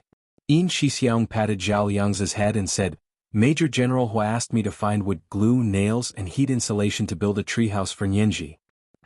Zhao Liangzi spat out a mouthful of water on the screen. What did you say? I said, Major General Hu wants to build a treehouse for Nianji. Tiske, he's spoiling her like a daughter. Yin Shixiang put his hands behind his back and paced around the office. He said with a frown, Major General Hu has set the bar too high. How are we supposed to live? Zhao Liangzi glanced at him and said, You can be like me. If you don't find a girlfriend, you won't have any pressure. I'm already engaged. I'm going to get married next year. I won't lower myself to your level. Yin Shixiang turned around and sat on Zhao Liangzi's computer desk. He propped his long legs on the ground and said, But then again, Major General Hu is much more attentive to Nianji than before. I thought I wouldn't be able to wait for this day in my life. Tisk. Zhao Liangzi rolled his eyes in disdain. You only found out today? Did you forget what Major General Hu did during Mr. and Mrs. Gu's May 7th? Yin Shixiang suddenly remembered and patted his head with a chuckle. I did have a pig's brain. I was the one who arranged those things. He counted with his fingers. First, I went to the newspaper office and asked them to publish the article on May 7th. Then, I informed some schools and social groups in advance and asked them to go to the National Martyrs Cemetery to visit Mr. and Mrs. Gu's graves on that day so that Nianji could see it with her own eyes. What a painstaking effort. How could there be so many coincidences? It was all planned for a long time. Zhao Liangzi looked at the computer screen and smiled. Yes, as long as she's happy, what's the big deal? I would do the same. It was just that he didn't understand at the time. Yin Shixiang rubbed his hands. I'm going to build a treehouse in a while. Do you want to go with me? Let's learn. When I build a treehouse for my son and daughter in the future, it'll be a piece of cake. Zhao Liangzi scoffed. Does Chi-Chi know you're in such a hurry? Hee, of course she knows. Yin Shixiang beamed at the mention of Ma Chi-Chi. Let's go. When the treehouse is built, I can bring Chi-Chi over to play with Nianji. The two of them tidied up the office, locked the door, and went to find the materials for Hu Xiaoheng. Half an hour later, they arrived at the entrance of Hu Xiaoheng's official residence with the wood, glue, iron nails, and heat insulation that Hu Xiaoheng had ordered. After putting the things outside, the two of them walked in. Gu Nianji had already finished lunch and had gone up to take a nap. Because Hu Xiaoheng wanted to build a treehouse for her while she was sleeping, he found an excuse to let her sleep in his suite. Their suites were directly across from each other, so Gu Nianji couldn't hear Hu Xiaoheng's suite while the house was being built. Major General Hu, everything's here. Yin Shixiang asked excitedly, Are we going now? Hu Xiaoheng nodded. The things are outside? Let's do it now. The three of them changed into one-piece engineer uniforms, put on gloves and held tools. They went to the phoenix tree under Gu Nianji's suite. Zhao Liangzi had someone bring a ladder over and said, I'll go up and measure the exact size. Then I'll build it down and lift it up as a whole. Hu Xiaoheng and Yin Shixiang stood up the wood and heat insulation and began to assemble it. Yin Shixiang had bought professional materials from the General Assembly Department. Not only was it insulated, but it was also fireproof and waterproof. It was strong and durable. The size was just right. Just like building blocks, the three of them busied themselves for nearly 2 hours and finally built a simple and imposing treehouse. Yin Shixiang took a pulley and passed it through the branches of the phoenix tree. Then he hung it on the roof of the treehouse. Zhao Liangzi exerted force on the other side of the pulley and lifted the entire log treehouse up. When the treehouse was placed in the gap between the palm-shaped branches in the middle of the phoenix tree, the size was just right. It was placed at the center of gravity and was perfectly balanced. However, in order to strengthen the treehouse, Hua Xiaoheng nailed many wooden strips between the branches and firmly fixed the entire treehouse in the gaps between the branches. He used a movable panel on the roof of the treehouse. When the weather was good, the two movable panels on the roof could be pushed to both sides. Through the tempered glass installed, one could clearly see the fiery red flowers above their heads and the blue sky between the gaps of the flowers and leaves. There was also a rope ladder hanging in front of the treehouse. If one didn't want to go down from the balcony, one could also go down from the rope ladder. Gunyanji happened to have a very deep nap this time. It was almost 4 o'clock in the afternoon when she woke up. The thick curtains in Hua Xiaoheng's suite were drawn, and the soundproofing was very good. The central air conditioning was moderate, so she slept soundly as soon as she fell asleep. Now that she was awake, she looked at her watch and realized that she had slept for a long time. She lifted the blanket and got up, then returned to her room opposite. As soon as she entered, she found that the floor-to-ceiling windows were wide open, and the sun shone in through the windows. The room was hotter than Hua Xiaoheng's side. She walked over to close the floor-to-ceiling windows. At that moment, the phoenix tree outside the balcony that she was familiar with suddenly looked a little different. She couldn't tell what was different, so on a whim she walked out of the floor-to-ceiling windows. Standing on the balcony, she saw at a glance that between the branches of the phoenix tree, there was a small log house where she had stayed in the morning to look at the bird's nest and play with her phone. It was a fairy tale-like treehouse. This was the second update of the day, Chapter 1413, Guarding the Magpie's Nest. There were 2 updates today to remind everyone of the monthly votes and recommendation votes. Good night, dear ones. Chapter 1425. It was actually a tree house. It must have been Major General Hua who did it for her. Gunyinji was pleasantly surprised. She immediately turned around and rushed back to her room. She picked up her phone and dialed Hua Xiaoheng's number. Major General Hua? Where are you? Hua Xiaoheng was sitting in the dining room downstairs drinking tea. There was a laptop in front of him and he was checking his email. Yin Shixiang and Zhao Liangzi had just left. They had packed their things and had agreed to come over for dinner that night. It was Hua Xiaoheng's treat to thank them for their help today. The grass under the phoenix tree was clean and not as messy as it had been earlier. Hearing Gunyinji's ringtone, he picked up his phone and answered it. I'm downstairs. Are you awake? Gunyinji nodded repeatedly and said happily, I saw the tree. The house is here. Did you do it for me? Hua Xiaoheng suddenly wanted to joke. He held his phone and said seriously, It wasn't me. Gunyinji, the phoenix tree grew on its own, Hua Xiaoheng said calmly. Gunyinji was so amused by him that she almost fainted. You're so annoying. Of course, when girls said you're so annoying, they didn't mean it. If they really hated you, they wouldn't have said it. They would have just avoided you and wished they had never known you. Hua Xiaoheng laughed, hung up the phone and continued with his work. Gunyinji happily stretched out her arms and circled the room a few times. Then she was busy moving things like a bee. There was nothing in the treehouse, so she still needed to decorate it. She picked out a yoga mat of about the same size from the closet and laid it on the bottom. Then she laid a thick blanket on top.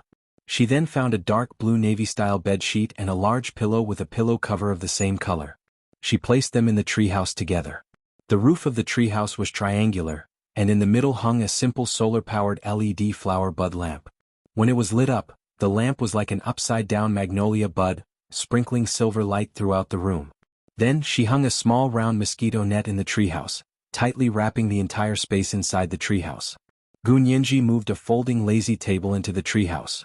This way she could move the laptop over and put it on top. Or he could invite a good friend over and have afternoon tea at this lazy table. The treehouse was connected to Gunyinji's balcony by a ropeway. They swayed as they walked on it. It felt like they were being blown by the mountain wind when they were rock climbing. Gunyinji walked up and down the ropeway many times. Finally, when it was dark, she finished decorating the entire treehouse. She stood on the footboard in front of the treehouse and looked at the 2 little magpies that had just returned to their nests above her head. She smiled and bowed. We will be neighbors from now on. Please take care of me. The little magpies seemed to know that she wouldn't hurt them, or maybe they were used to people here, so they didn't fly away immediately. He only poked his head out of the nest, looked at her curiously for a few moments, and then retracted his head. Gunyenji went back to the treehouse with satisfaction and sat in front of the door. Her long, slender legs dangled in the air, and she was in such a good mood that she wanted to whistle. Huo Xiaoheng stared at the computer until the sky turned dark. Yin Shixiang and Zhao Liangzi came over for dinner after work. He asked casually, "Huo Xiao, where's Nianji? Still sleeping?" Huo Xiaoheng looked at his watch. It was already time for dinner. It was almost time for dinner, but Gu Nianji hadn't come down yet. He said to Yin Shixiang, "Nianji is still upstairs. Tell her to come down." Yin Shixiang couldn't just run upstairs, so he used the restaurant's internal phone and dialed it. He handed it to Huo Xiaoheng and said, "What you say is the most effective." Seeing that Huo Xiaoheng was typing quickly, Yin Shixiang casually pressed the speakerphone. Huo Xiaoheng said into the phone, "Nianji? Come down for dinner." Gu Nianji answered the phone in the treehouse. Seeing that the number was the restaurant's internal phone, she thought it was only Huo Xiaoheng. Because she and Huo Xiaoheng had been eating alone at night for the past few days. She rolled around the treehouse and lay on it with her legs crossed. I fell down in the treehouse. I need Huo Xiao to kiss me and hug me before I can get up for dinner. Yin Shixiang, Zhao Liangzi, Huo Xiaoheng. He coughed and was about to speak when Yin Shixiang said sarcastically, "Nianji, can Brother Xiong kiss you?" Gu Nianji. Why was Brother Xiong in the restaurant? Zhao Liangzi couldn't help laughing and said, "Nianji, Brother Zai doesn't want to kiss you, but Brother Zai can hug you." Gu Nianji's ears turned red. She immediately hung up the phone and covered her head with a pillow. She lay in the treehouse and pretended to be dead. She refused to go down. When Huo Xiaoheng was about to speak, he found that Gu Nianji had already hung up. He glanced at Yin Shixiang calmly, then closed his laptop.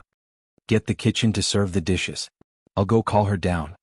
Yin Shixiang and Zhao Liangzi quickly said, "Yes, Chief." However, they were holding back their laughter so much that they were about to cramp. As soon as Huo Xiaoheng left the restaurant, he heard the two people behind him burst into laughter. Huo Xiaoheng stopped in his tracks. These guys. Nianji was so mischievous because she learned it from them. When he arrived at Gu Nianji's room on the second floor, Huo Xiaoheng looked around but didn't see her. However, this time he didn't panic. He walked directly to the balcony and saw that there was a light in the direction of the treehouse. Under the solar LED light of the white magnolia bud, a girl in a black short-sleeved t-shirt and short hot pants was lying under the light, covering her head with a large pillow. Huo Xiaoheng curled the corners of his lips. With one hand on the railing of the balcony, he gently jumped over the ropeway and landed silently in front of the treehouse. He held onto the roof and bent down to walk in. The treehouse was decorated comfortably and elegantly. It was Gu Nianji's style. Huo Xiaoheng half knelt in front of her and looked at Gu Nianji, who had hidden her head under the pillow like an ostrich. He reached out and gently lifted her pillow. Gu Nianji still refused to let go. She held the two corners of the pillow tightly and pulled it down with all her might. Seeing this, Huo Xiaoheng reached out and slapped her perky buttocks. He didn't use any force and the slap didn't hurt, but the sound was crisp and clear. The slap traveled far into the night sky. The magpies on the roof were alarmed. They poked their heads out of their nests and looked at their new neighbors. Gu Nianji's body stiffened for a moment. She let go of the pillow and quickly turned around. She saw Huo Xiaoheng's calm and handsome face pressing down on her. She froze for a moment. A kiss had already landed on her forehead. It was as gentle as the feeling of the phoenix wood flower gently brushing against her forehead when she moved things to the treehouse in the afternoon. "Okay, I've already kissed you. Let's hug again." Huo Xiaoheng put his hands under her armpits and picked her up. Gu Nianji threw herself into his arms like a child and only came back to her senses after a long while. She covered her face with her hands and said embarrassedly, "Why are Brother Xiong and Brother Zai here too? You didn't even tell me in advance and made me embarrassed." Huo Xiaoheng patted her back and said with a faint smile in his voice, "They're not outsiders. They helped me build this treehouse for you today." Gu Nianji understood and played with Huo Xiaoheng's collar with her hand. "So you're treating them to dinner?" "Yes, actually it's all your favorite dishes." Huo Xiaoheng smoothed her hair. "Can we go now?" "Okay." Gu Nianji patted Huo Xiaoheng's face. "I'll forgive you this once. But if they want to laugh at me later, you have to speak up for me." "Okay." "If they dare to laugh at you, I'll punish them with a 10-kilometer weight-bearing cross-country run." Huo Xiaoheng coaxed her. "Let's go." Gu Nianji nodded. You go out first. The treehouse was narrow and could only accommodate one person at a time. Hua Xiaoheng turned to leave first and Gu Nianji followed. The two of them arrived at the dining room and saw that the dining table was already filled with delicious food. Yin Shixiang and Zhao Liangzi laughed at the same time when they saw them come in. Nianji, before Yin Shixiang could speak, Hua Xiaoheng interrupted him. 10-kilometer weight-bearing cross-country run. Yin Shixiang understood instantly and quickly changed the topic. Nianji, do you like your treehouse? Brother Xiong sacrificed his pride at the final assembly to get the best materials for my sister Nianji. Zhao Liangzi secretly gave Yin Shixiang a thumbs up under the table and praised him for his quick response. He also said, the treehouse designed by Hua Xiao was built by the three of us today. What do you think? Do you like it? Gu Nianji's eyes curved. I like it. I like it very much. Brother Xiong, Brother Zhe, you've worked hard. It's not hard at all as long as, thinking of the serious consequences of a 10-kilometer weight-bearing cross-country run, Yin Shixiang forcefully swallowed the words, kiss and hug back down. Gu Nianji blushed but quickly recovered. She braced herself and said, Brother Xiong, if you keep this up, I'm going to tell Chi-Chi. Yin Shixiang finally restrained himself. He coughed and said sternly, Nianji, Brother Xiong worked hard for your treehouse. You can't talk nonsense in front of Chi-Chi. As long as you don't talk nonsense, I won't either. Gu Nianji made a zipping motion with her hand around her mouth. Let's eat. This much food can't stop your mouth. Hua Xiaoheng glanced at Yin Shixiang and sat down next to Gu Nianji to pour her a glass of juice. The four of them quickly began to eat happily. After dinner, Yin Shixiang and Zhao Liangzi said goodbye and left. They had their own rooms in Hua Xiaoheng's official residence, but now that Hua Xiaoheng was on vacation, they tacitly gave Hua Xiaoheng and Gu Nianji some space to spend time together and return to their own official residence. With their status and military rank, they now had their own official residence. Gu Nianji finished eating and went to take a shower, then went to the treehouse to stay. Lying in the treehouse, she pulled open the moving panel on the roof and saw the clear night sky through the layers of tree branches. She felt much better. By the time Hua Xiaoheng finished his work, it was already past 10 p.m. He took a shower and came to see Gu Nianji. He found that she had indeed gone to the treehouse again. Nianji, are you sleeping in the treehouse tonight? Hua Xiaoheng stood on the balcony with his arms crossed.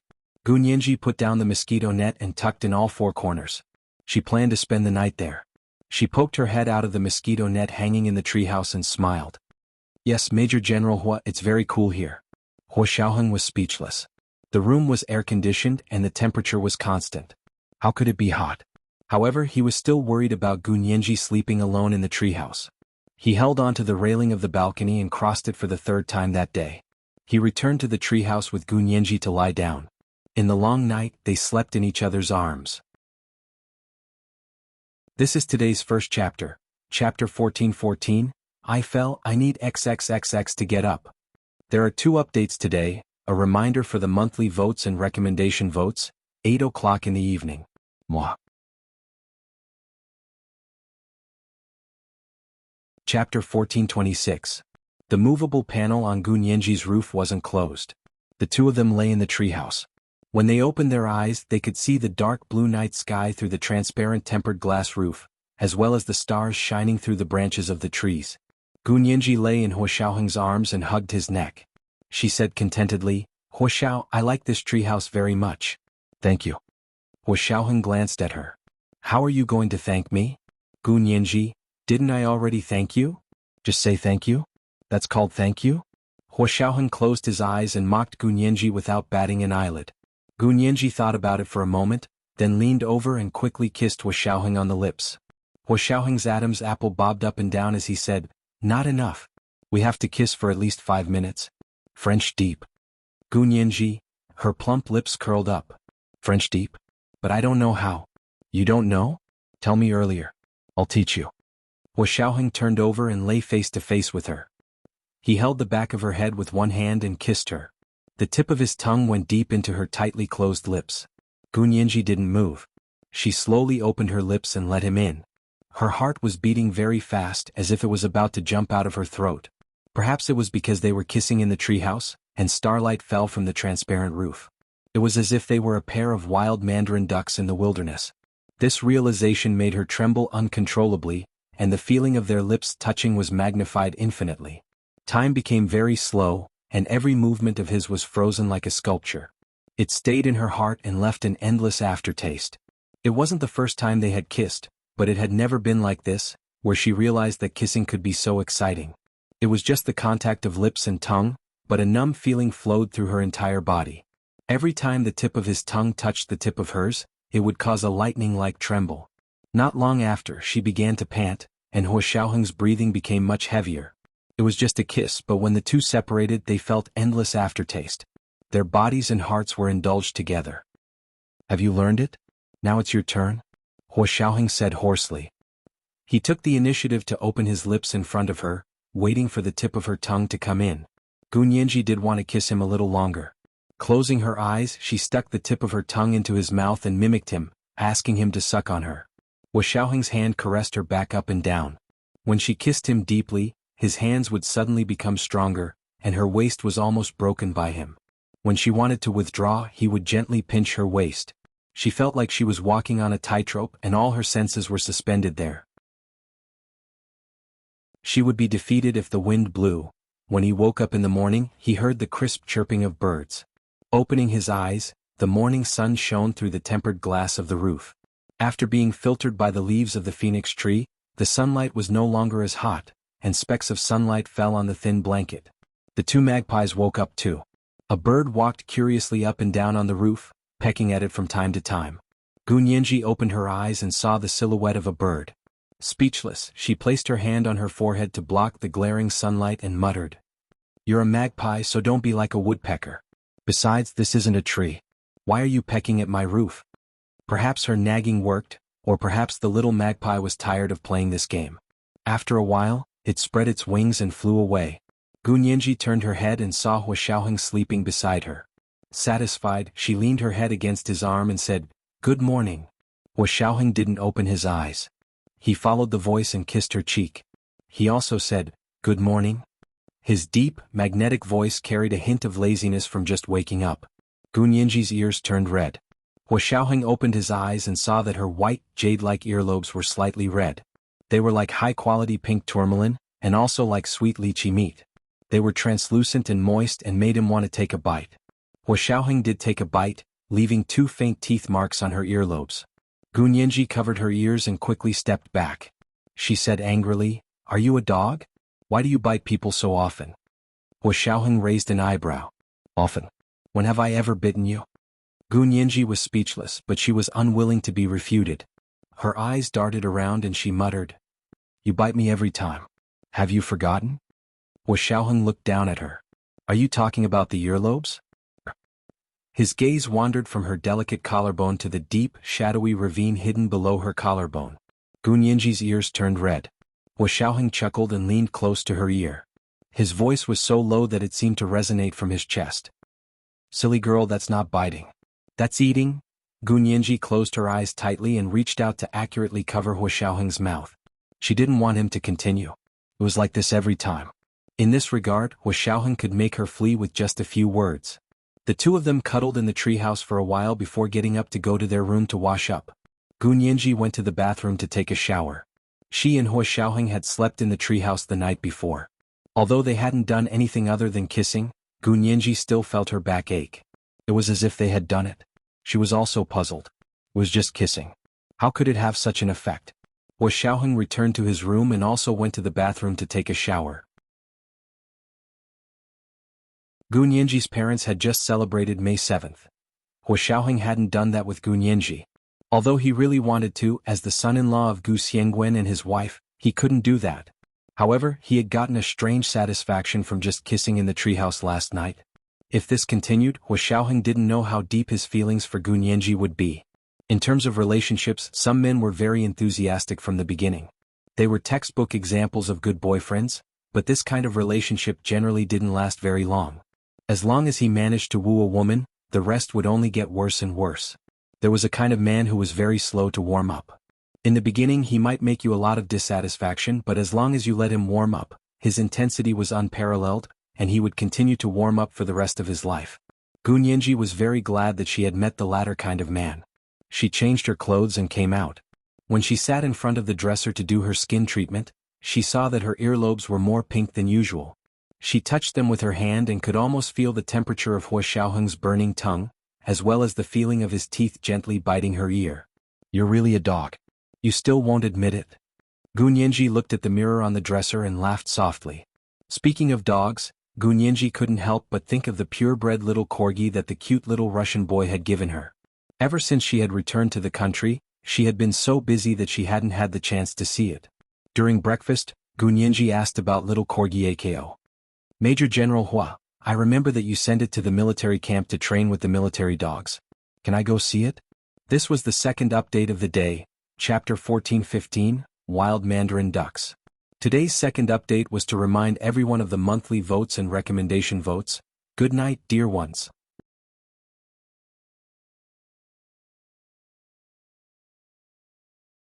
Chapter 14-27.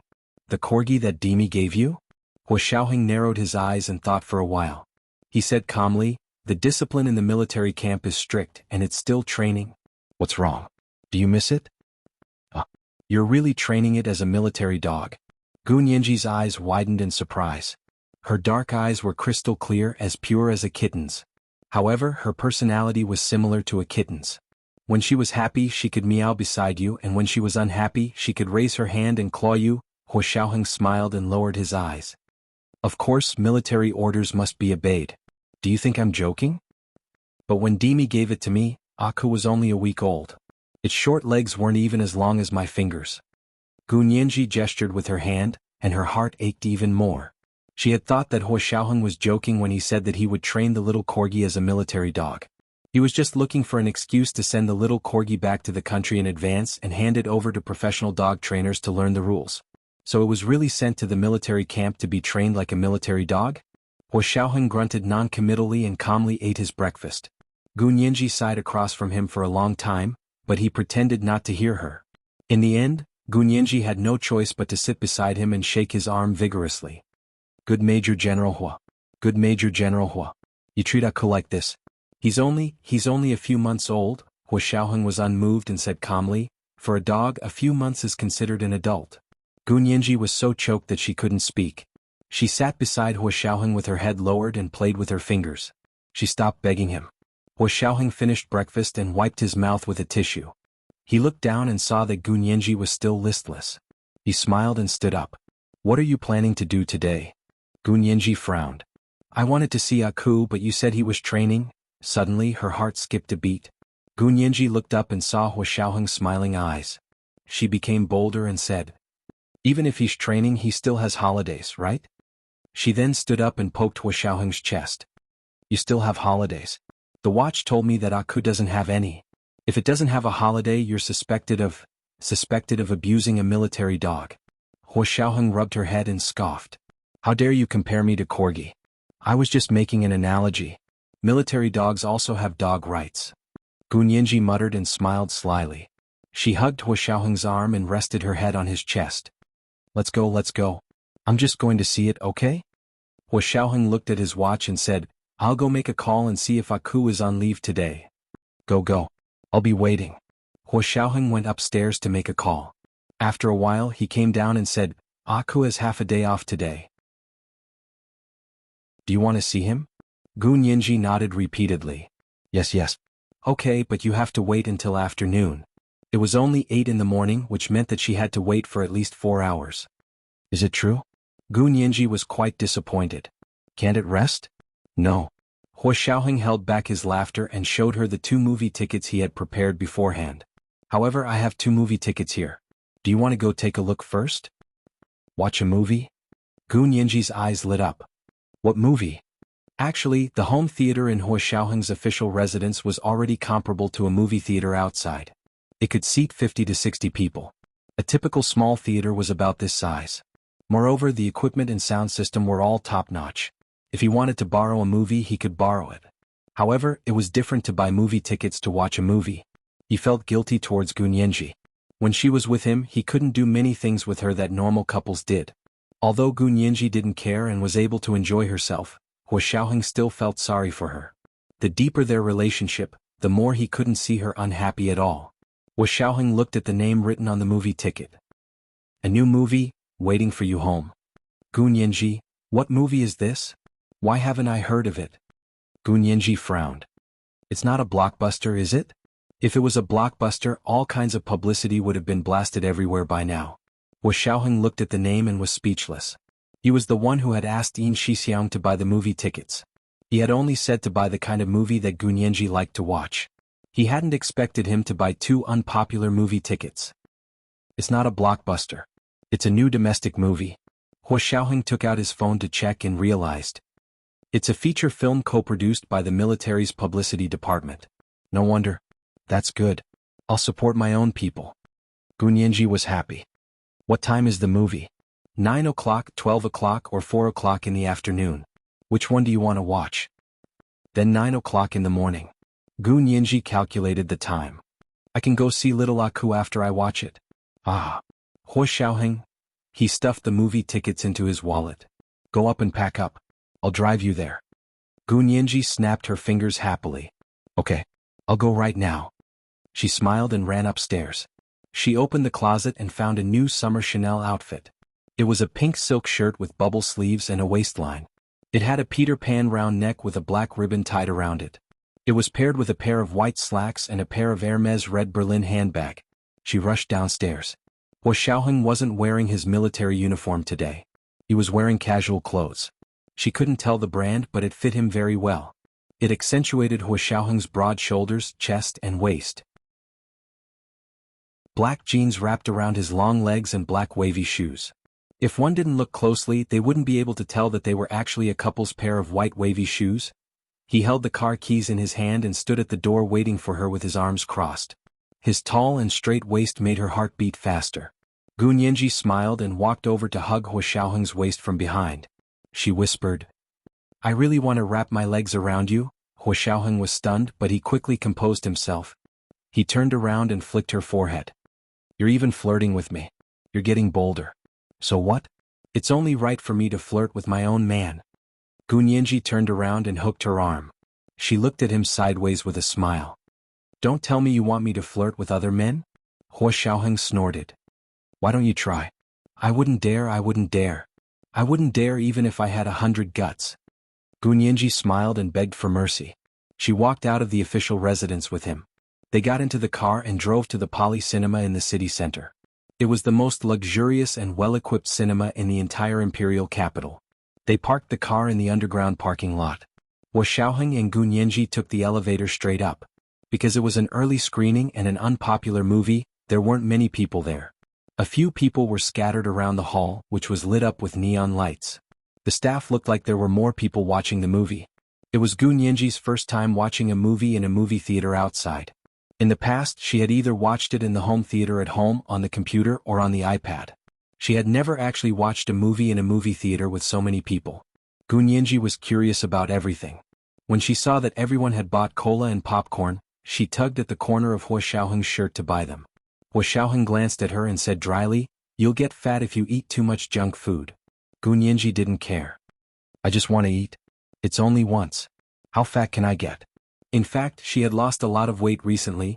Wu Xiaoheng saw that her sharp chin had also lost weight, so his heart softened and he agreed to buy cola and popcorn for her. I want a big tube. Gu Nianji followed closely behind. However, Wu Xiaoheng stopped when he reached the service area for cola and popcorn. Not far in front of him, 2 people walked over hand in hand. It was Yin Shixiang and Ma Qiqi.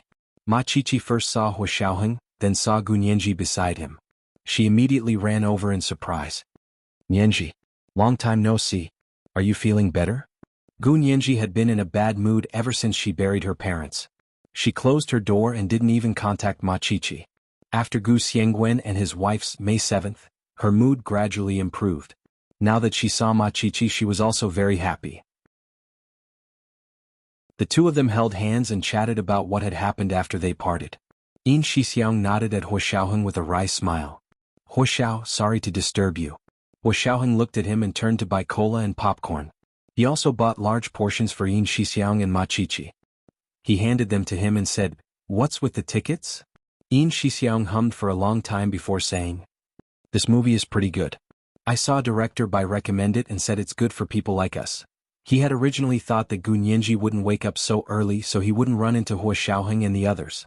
However, he didn't expect Wu Xiaoheng to also watch the morning show. Hua Xiaoheng didn't say anything and turned to urge Gu Nianji to enter.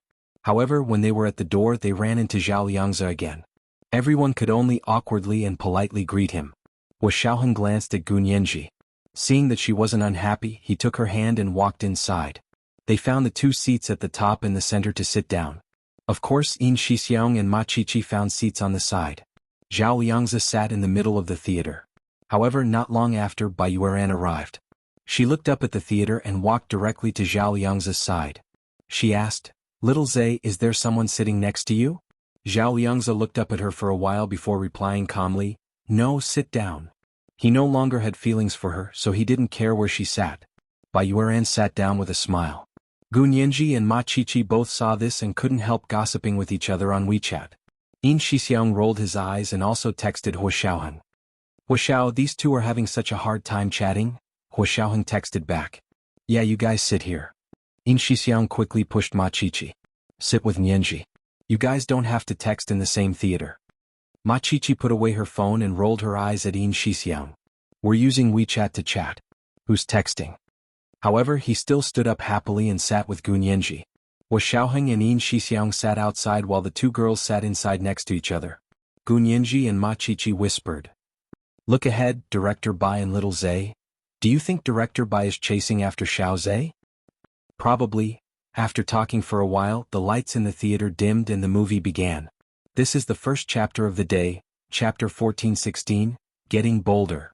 There are 2 updates today, a reminder for the monthly votes and recommendation votes, 8 o'clock in the evening. Moi.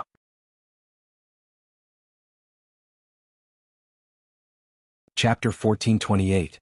Gu Nianji and Ma Qiqi quickly turned off their phones and stopped whispering to each other. The movie started playing on the spherical movie screen. After a 5-minute preview, it was time for the official movie. The words, "Waiting for you to come home," appeared on the big screen from afar. Gu Nianji and Ma Qiqi looked at each other and smiled secretly. This beginning seemed very boring and old-fashioned to them. But seeing the 2 men beside them sitting upright, they only complained in their hearts and didn't show it. But as the story progressed, they were unknowingly attracted. The movie was about a story that spanned half a century. During the war years, the female lead and the male lead, who was a soldier, met and got to know each other. In the end, they became husband and wife. Did you think the story was over? How naive. The love story of the war years, from meeting and getting married, was just the beginning. 5 minutes into the movie, the female lead and the male lead got married. The pace was indeed much faster than online novels. In the year they got married, the war broke out. As one could imagine, not long after the 2 got married, the male lead was drafted to the front line and began an arduous war. In this war, the male lead was repeatedly rumored to have died in battle. But because the male lead's unit was scattered in the war and even the organization disappeared, no one gave her accurate information. So the female lead never believed it. She took her child and relied on her own meager strength to survive in the turbulent society. In order to support herself and her child, she experienced countless hardships, but she refused to remarry and never forgot her original heart. She waited like this for 50 years. Just as she was about to die, her son finally brought news of the husband she had been waiting for half a century. It turned out that 50 years ago, her husband had already died on the battlefield. She waited for 50 years for a name in the martyr's shrine. At that moment, the movie's theme song played. "Don't cry, my dear, you have to be well. At the end of time, you will definitely see me, singing and waiting for you with a smile. Even if I break into powder in the end, and you live for me as long as I can still be remembered by you, I am immortal." This story could be found everywhere in that era. But for Gu Nianji and Ma Qiqi, there was something in common that struck their hearts. No matter how many years and centuries had passed, this sadness and fear would always be a nightmare for military families. When the song started, Gu Nianji's tears instantly gushed out. She hugged Ma Qiqi and bawled their eyes out. Hua Xiaoheng and Yin Shixiang looked at each other helplessly and pulled their women over. The movie ended and the lights came on. The theater was filled with sobs. The film wasn't too sensational. It was plain and didn't even directly show the cruelty and bloodshed of war. But at the end, when the hope that the heroine had been looking forward to for half a century was finally destroyed by a piece of news, the audience finally understood what war was. Especially the theme song at the end, the desolate and clear baritone voice echoed in the theater, just like a tearjerker. Gu Nianji gripped Hua Xiaoheng's shirt tightly and cried until she was out of breath. She hugged him tightly as she cried. She was worried that if she let go, he would disappear just like the male lead in the movie. Needless to say, Ma Qiqi had the same idea as Gun Yanji. She also hugged Yin Shixiang tightly. Yin Shixiang hurriedly led Ma Qiqi to the theater entrance. When he walked to the row where Bai Yueran and Zhao Liangzi were sitting, he looked back. Zhao Liangzi's eyes were red. He must have cried. Bai Yueran's face was solemn. Although she hadn't cried, she didn't look too good.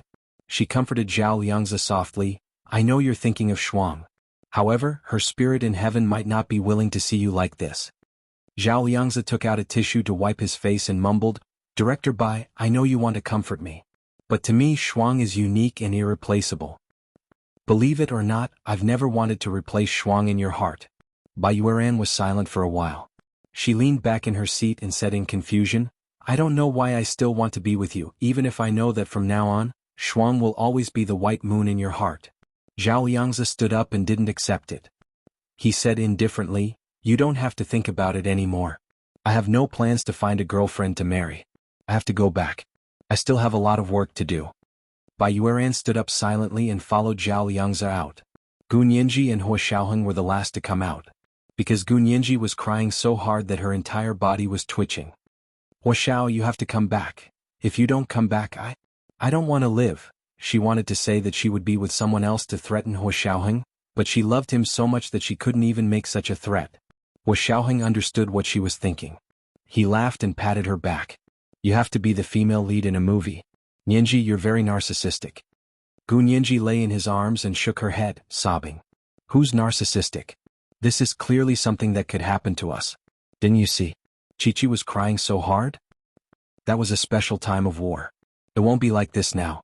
Hua Xiaoheng comforted her. Even if your life is in danger, you won't have to wait 50 years to know the result. Gun Yinji covered his mouth, her large eyes still glistening with tears. She scolded him in a low voice, Tui tui tui. Don't say such things. I won't say it, I won't say it. Hua Xiaoheng pulled her hand down and kissed it. You're thinking too much. How could I experience such danger in my position? I'm not a field agent on the front line. It's best if you don't go. Gun Yinji cried her heart out, and her emotions gradually recovered. Hua Xiaoheng quickly took her out.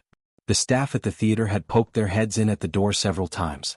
After they came out, these people immediately went in to clean up. Hua Xiaoheng took Gun Yinji to lunch again. Gun Yinji had cried too much and didn't have a good appetite. She only ate a little bit of rice before putting down her chopsticks. Hua Xiaoheng ate the rest of the food.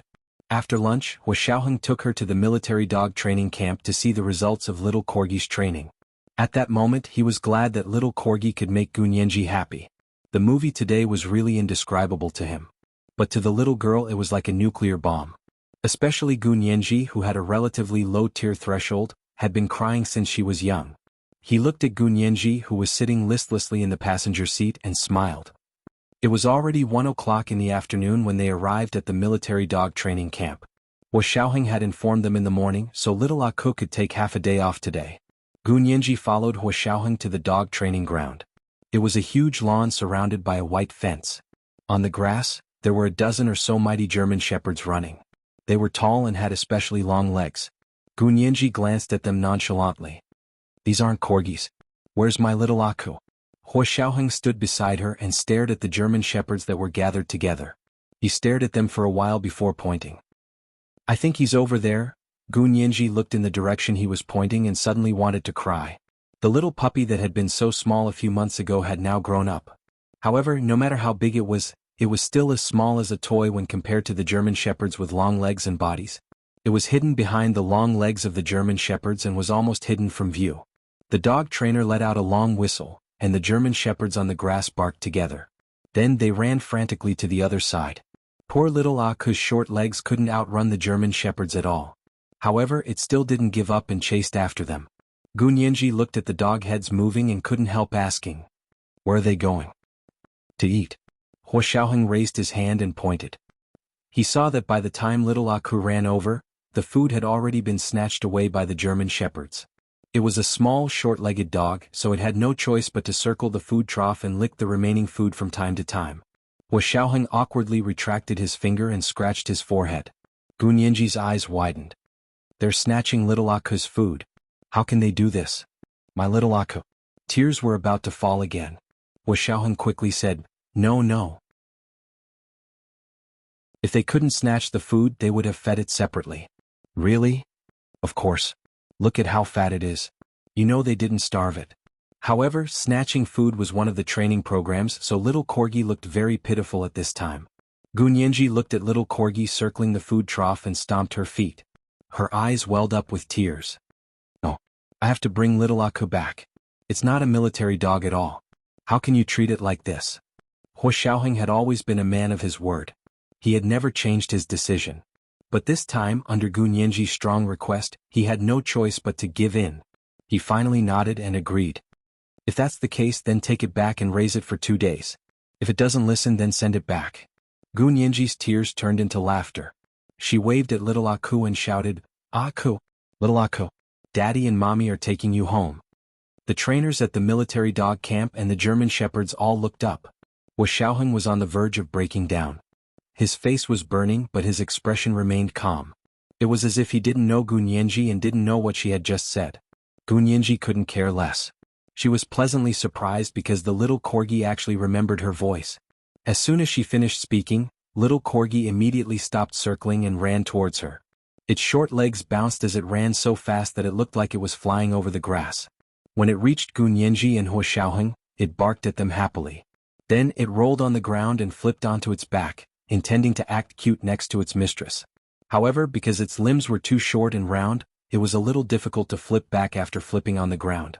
Its 4 little paws fluttered in the air a few times before it successfully flipped over and stood up. However, it was also exhausted. It stuck out its little tongue and panted in front of Gunyenji as it begged for affection. Gunyenji picked it up and put her arm around one of its short legs. She said angrily to Huo Xiaoheng, "Look, it's obviously a pet dog. How can you train it like a military dog?" Huo Xiaoheng pursed his lips and said, "Call it a pet dog. Let's see if it responds to you." Gunyenji rolled her eyes at Huo Xiaoheng and looked down at little Corgi in her arms. "Mommy's pet, little Aku." Little Corgi's watery black eyes were focused on her, but it didn't react.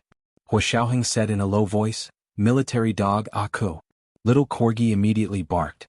Huo Xiaoheng curled his lips. "See, I was right, wasn't I?" Gunyenji, this is the second update of the day, Chapter 1417, Remembering You, Forgetting You. Today is Monday, so I'm especially reminding everyone of the recommendation tickets. P.S. The movie plot here is based on a true story. The theme song is Qin Chuxing's Hawthorn Flower. It's a very nice and tear-jerking song. Good night, my dears.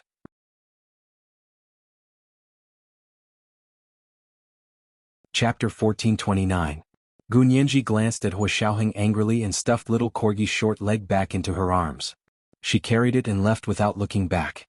Little Corgi poked its head out of her arms and looked over Gunyenji's shoulder at the military camp where it had been for a few months.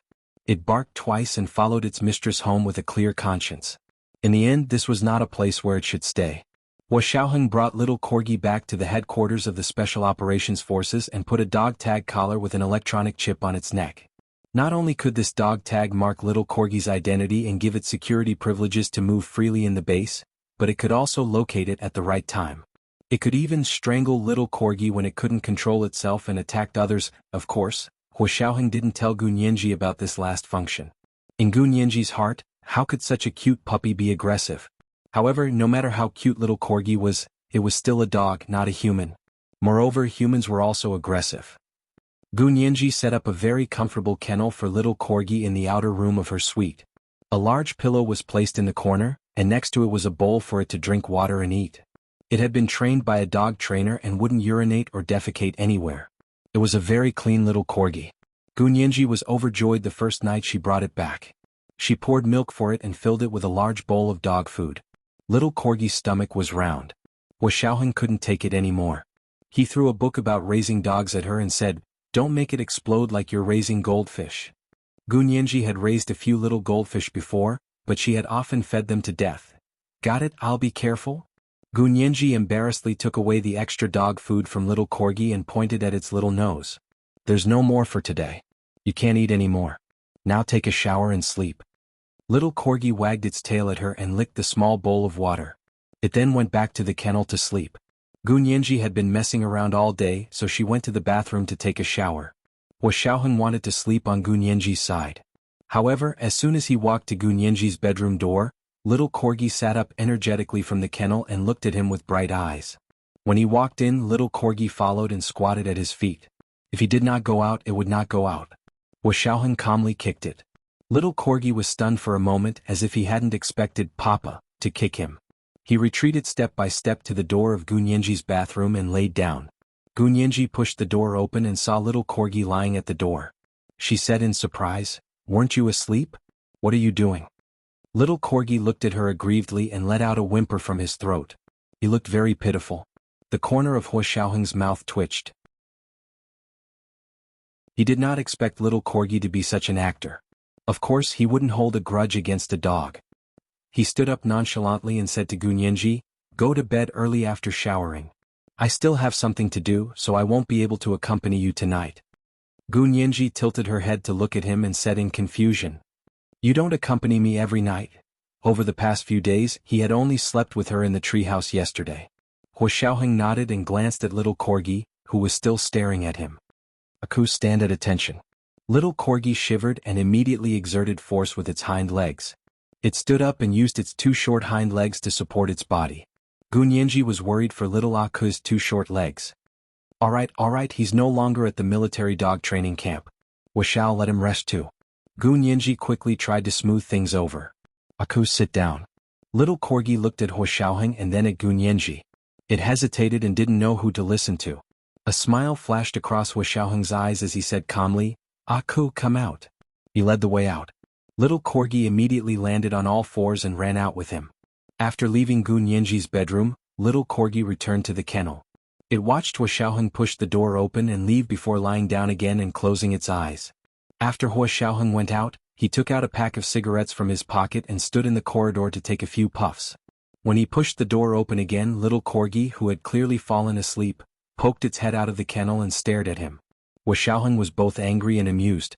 He scolded it in a low voice for being a busybody, then locked the door and went back to his room.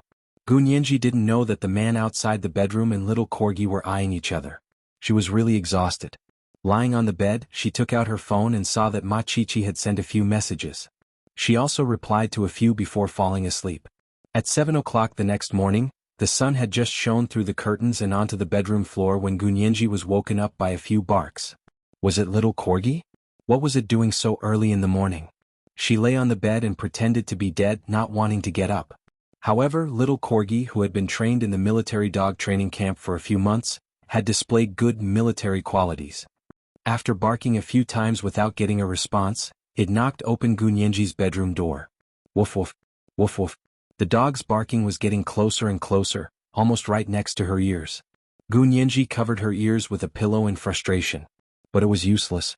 Soon, furry dog fur brushed against the back of her hand. Gu Nianji jumped up. "Ako, are you trying to rebel?" Little Corgi saw that she had finally woken up and didn't mind her bad temper and roar at all. Instead, it happily circled in front of her bed. Its short legs chased after its little tail. It was so cute that it was ridiculous. Gu Nianji's anger instantly disappeared. She jumped down from the bed and hugged little Corgi for a while before saying, "It's so early in the morning. What are you doing? Are you hungry?" She poured milk and dog food for little Corgi, but little Corgi was able to resist the temptation of food and used its mouth to pull her slippers out. Gu Nianji was still wearing the men's black military t-shirt that she had worn as pajamas. It was long enough to reach her thighs. Of course, she couldn't go out with her legs bare. The human and dog were competing when Hua Xiaoheng, who had just finished his morning exercise, opened the door and came in. He saw the expected scene and smiled. Little Corgi wants to go out for morning exercise. Actually, he wanted to walk the dog. Gu Nianji. What was wrong with him? She hated running in the morning. Gu Nianji quickly said, "I haven't washed up yet. Hua Xiao, why don't you take it with you?" Hua Xiaoheng spread his hands. "This is your pet dog. How can you leave your little dog spirit alone?" Little Corgi didn't want to go out with Hua Xiaoheng at all. It stubbornly bit Gu Nianji's slippers and desperately dragged them out. Gu Nianji rubbed her forehead and said helplessly, "Wait a minute. I'll change my clothes." Little Corgi let go and wagged its tail as it watched her walk back to the bedroom. Gu Nianji changed into her sportswear and tied her long hair in a ponytail. She went out to walk the dog in a refreshing manner. Hua Xiaoheng walked to the balcony of Gu Nianji's room with a cup of black coffee and looked ahead with a smile. Not far away, Gu Nianji ran on the track at the base with the short-legged dog Spirit. There were many people doing morning exercises at the base and most of them knew Gu Nianji. However, not many people knew about little Corgi. Therefore, they greeted her curiously and asked about little Corgi's situation. Little Corgi displayed the good qualities of a military-trained pet dog. It kept a vigilant eye on the people running over. If anyone got too close to Gu Nianji, he would definitely pounce on them with a howl. He was super fierce. Not bad. Hua Xiaoheng took a sip of black coffee with satisfaction. He hadn't spent the past few months in the military camp for nothing. He watched for a while and went downstairs to prepare breakfast. Gu Nianji's morning was especially fulfilling. She didn't sleep until the sun was high up in the sky like before. Little Corgi ran 10 laps on the track and was so tired that it only stuck out its tongue. Gu Nianji was so tired that she collapsed. She held her waist and stumbled behind it. She said weakly, "Corgi, have you had enough? How much longer do you have to run?" She wanted to cry but no tears came out. Other people's corgis would only obediently sleep in with their masters, but her corgi would actually supervise her morning exercise. At that moment she finally understood why Hua Xiaoheng wanted to send little Corgi to the military camp for training. He was too cunning. She could rack her brains to avoid running in the morning in front of Hua Xiaoheng, but she couldn't refuse little Corgi's cute little eyes. How much did he know her to use such a trick? Gu Nianji despised Hua Xiaoheng and herself in her heart. After running 10 laps, she kept a straight face and didn't give Hua Xiaoheng a single good look. Hua Xiaoheng smiled and didn't care. He served her breakfast and asked her, "What do you want to do today? Tell me earlier so I can arrange it." Gu Nianji rolled her eyes. "No, I want to get along well with Corgi today. I want to beat up its bad habits." She had to make little Corgi realize the truth that it was a pet dog. It couldn't continue to follow the German Shepherd and learn to be a military dog. Hua Xiaoheng smiled and nodded. "Okay, you beat it up. I'll watch from the side." In fact, Hua Xiaoheng watched the show for the whole day. Little Corgi came out of the military camp and suddenly found a sense of ownership. From day to night, he lived meticulously according to the habits of the military camp. He had a strict sense of time when to go out for a run, when to snatch food, when to go out to solve personal problems, when to watch TV and play with toys. Gu Nianji had wanted little Corgi to get used to the lazy days of being a pet dog, but she was too soft-hearted. As soon as little Corgi looked at her with his watery black eyes, she surrendered unconditionally. In the end, Gu Nianji was trained by little Corgi according to military standards for the whole day. At night, Gu Nianji lay on the bed weakly and asked Hua Xiaoheng to massage her. Looking at the short-legged Corgi squatting in front of the bed with an innocent expression, Gu Nianji gritted her teeth and said, "Hua Xiao, you were right. This guy is indeed a little dog Spirit." Hua Xiaoheng curled his lips and said calmly, "Fortunately, I've changed my opinion of him. At least he can spur you to adjust your schedule. That's a good thing." In the past, he could still be merciless to Gu Nianji, but ever since the two of them got together, his authority in front of her had become less and less. Gu Nianji snorted and turned her head away. Hua Xiaoheng massaged her sore calf and suddenly said, "You're too soft-hearted. I can't let you take care of our son in the future. I'll send him to the military camp to learn the rules." Gu Nianji, this is the first chapter of the day, chapter 1418, Too Soft-Hearted. There are 2 updates today, a reminder for the monthly votes and recommendation votes, 8 o'clock in the evening. Mwah.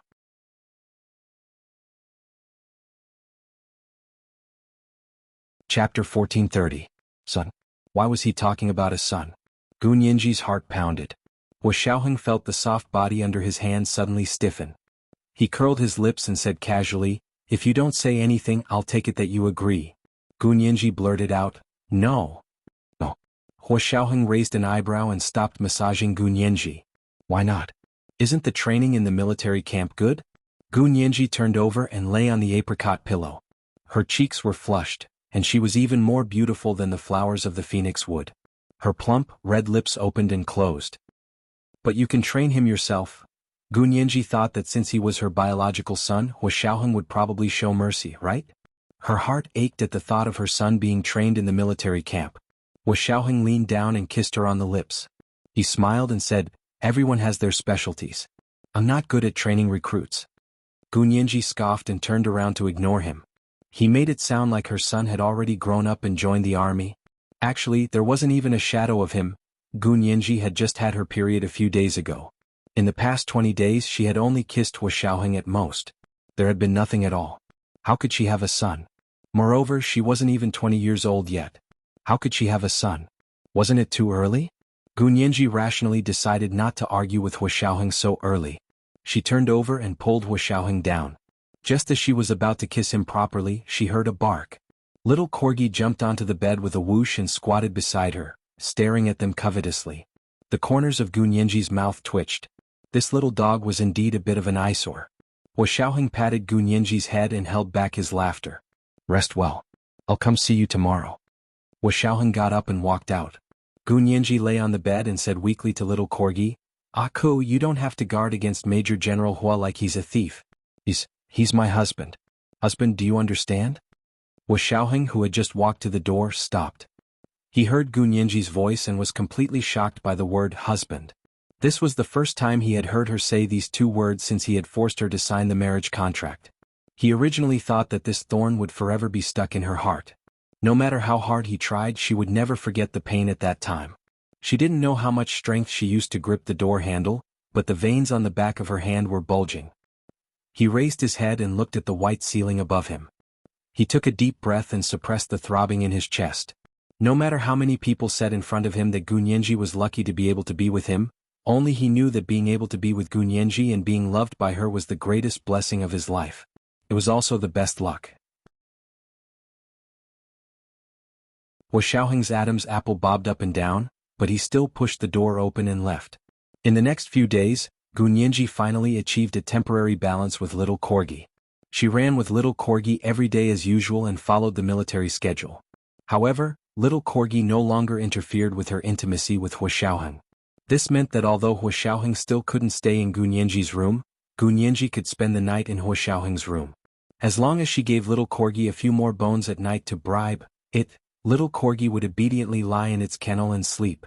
That night, after little Corgi slept in the kennel, Gu Nianji went to Hu Xiaoheng's suite. Hu Xiaoheng was replying to an email in the study. Gu Nianji knocked on the door of his study and said with a smile, I'm here. Hu Xiaoheng looked away from the computer screen and smiled. I'll be done right away. Gu Nianji gestured to him and turned to Hu Xiaoheng's bedroom. She had been staying here at night for the past few days, so her things had been moved over bit by bit. The bathroom was filled with her usual facial soap, cream, essence and facial masks. Her bath towel was on the shelf, and a pair of pink slippers and blue slippers were placed side by side in front of the bathtub. There were a few sets of casual clothes that she wore at home in the closet. She had also brought over some underwear, shoes and socks and placed them in Hu Xiaoheng's closet. Most of Hu Xiaoheng's clothes were military uniforms. There were training uniforms, regular uniforms and formal wear. They were neatly arranged according to their categories. Gu Nianji's colorful clothes were placed in the room. They were messy, but compared to his military uniform, there was a strange sense of harmony. It was like a rose pinned to an AK-47, and the shocking sense of violence and aesthetics assaulted her senses. Gu Nianji placed her glass of water on the desk in front of Hu Xiaoheng's bedroom window, then tidied up her cosmetics. There was no dresser in Hu Xiaoheng's bedroom, so she placed some simple bottles and cans directly on his desk. She was already sleepy before Hu Xiaoheng came in. She looked at her watch. It was already past midnight, so it was time to sleep. She climbed onto the bed, leaving only a warm yellow night light on, and fell asleep just like that. Hu Xiaoheng finished dealing with the email and returned to the bedroom. He saw that Gu Nianji was already asleep. He didn't wake her up and quietly went to the bathroom to wash up. He turned on the bathroom light and saw the sapphire bottles and cans on the sink. Hu Xiaoheng pursed his lips and smiled. With Gu Nianji's things, his bathroom seemed to have transitioned from a black and white movie to a color movie. The background and feeling were all different. After washing up, he returned to the bedroom, turned off the night light and lay down next to Gu Nianji. She seemed to realize that the night light was off.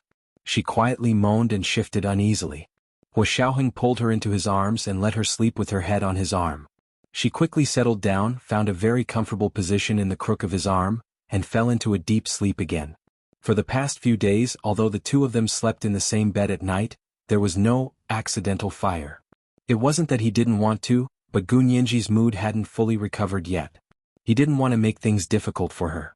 So although he didn't feel very comfortable every night, he forced himself to endure it. The two of them were husband and wife. They still had a lifetime ahead of them. There was no rush, no rush. Happy days always fly by quickly. Before he knew it, Hua Xiaoheng's 1-month vacation was almost over. Gu Nianji was also preparing to return to the Senate to officially take up her post. That morning, Gu Nianji came back from her morning jog with little Corgi. Before she entered the house, she heard her phone ring. She wore a Bluetooth headset and answered the call with a voice. She smiled and asked, "May I know who this is?" "Nianji, it's me." He Jichu's cold and clear voice came from the phone. In the hot summer morning it actually sounded a little cold. Gu Nianji smiled slightly. "Professor He? You released me from the blacklist?" Ever since he had parted ways with Gu Nianji in front of Gu Xiangwen and his wife's grave at the National Martyrs Cemetery, He Jichu had blacklisted her phone. Gu Nianji was also angry at He Jichu's attitude towards her parents, so she didn't take the initiative to contact him. The two of them hadn't spoken for a whole month. Now that He Jichu had taken the initiative to call, she could only take the opportunity to tease him. He Jichu was silent for a while, then said uncomfortably, "I'm sorry." "It's okay." Gu Nianji spoke as she walked up the steps of Hua Xiaoheng's official residence. "Just don't talk about my parents like that in front of me in the future." He Jichu felt even more uncomfortable, but he could only nod. "Okay, I understand." Then he quickly changed the topic. "Nianji, do you still remember Vanderbilt from the United States?" Gu Nianji stopped in her tracks. "Vanderbilt? I remember. What's wrong? Has the case been solved?" According to Gu Yanran and Yi Xian's confessions, Vanderbilt was the appointed lawyer for Gu Nianji's father, Gu Xiangwen. Yi Xian had specially made a trip to Little Rock in the United States to ask Vanderbilt about Gu Xiangwen's will because of Gu Nianji and Gu Yanran's estate dispute. But before the Vanderbilts had time to reply, the whole family was executed in their home. The murderer then set fire to the house, burning it almost to the ground. At that time, the American police thought that Yi Xian was the murderer because he had just come into contact with Vanderbilt's lawyer, and the Vanderbilt family was killed. Because of this, a large number of police officers were sent to hunt him down. Later, it was He Jichu who specially went to the United States to fight a lawsuit for him and rescue him. At that time Yi Xian was exonerated, but no one knew who the murderer was. He Jichu held his phone and sat at his desk. He looked at the computer and said, "The case hasn't been solved, but the executor of Mr. Vanderbilt's will just contacted me. He said that there's a commission in Mr. Vanderbilt's list of law firms. It's from Gu Xiangwen's will and it's for the beneficiary of the will, which is you." Gu Nianji was extremely shocked. "Vanderbilt really has my father's will?" No one knew that Gu Xiangwen really did have a will, and that it was placed in the hands of an ordinary American lawyer. There were a lot of such lawyers in the US. If one wasn't particularly familiar with Gu Xiangwen, how would they know his whereabouts? Gu Nianji thought of Gu Yanran again. She was probably the only one who knew that Vanderbilt was the lawyer for Gu Xiangwen's will. It was clear that her father really didn't treat her as an outsider back then. This is today's second chapter. Chapter 1419, didn't treat her as an outsider. There are 2 updates today, a reminder for the monthly votes and recommendation votes. Good night, sweethearts.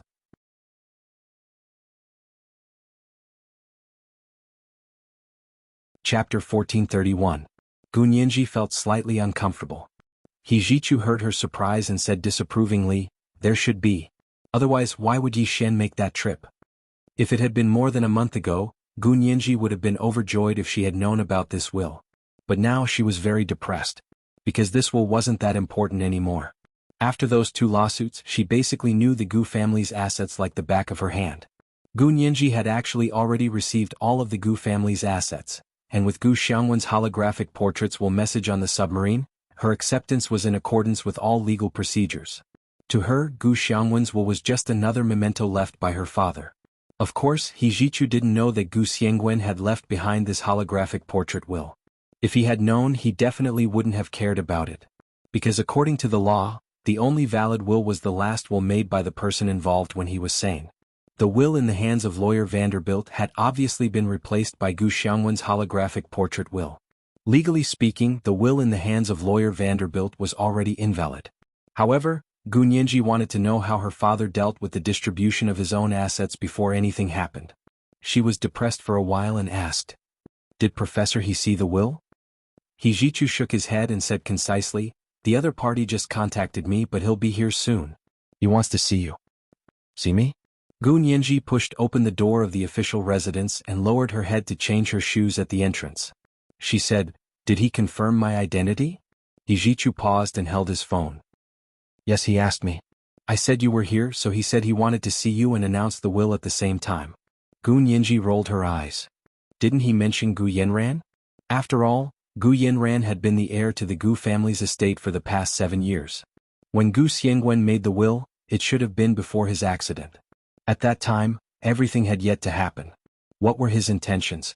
Yijichu scoffed. She's so shameless. She can fool other people, but can she fool Gu Xiangwen? The corners of Gu Nianji's mouth twitched.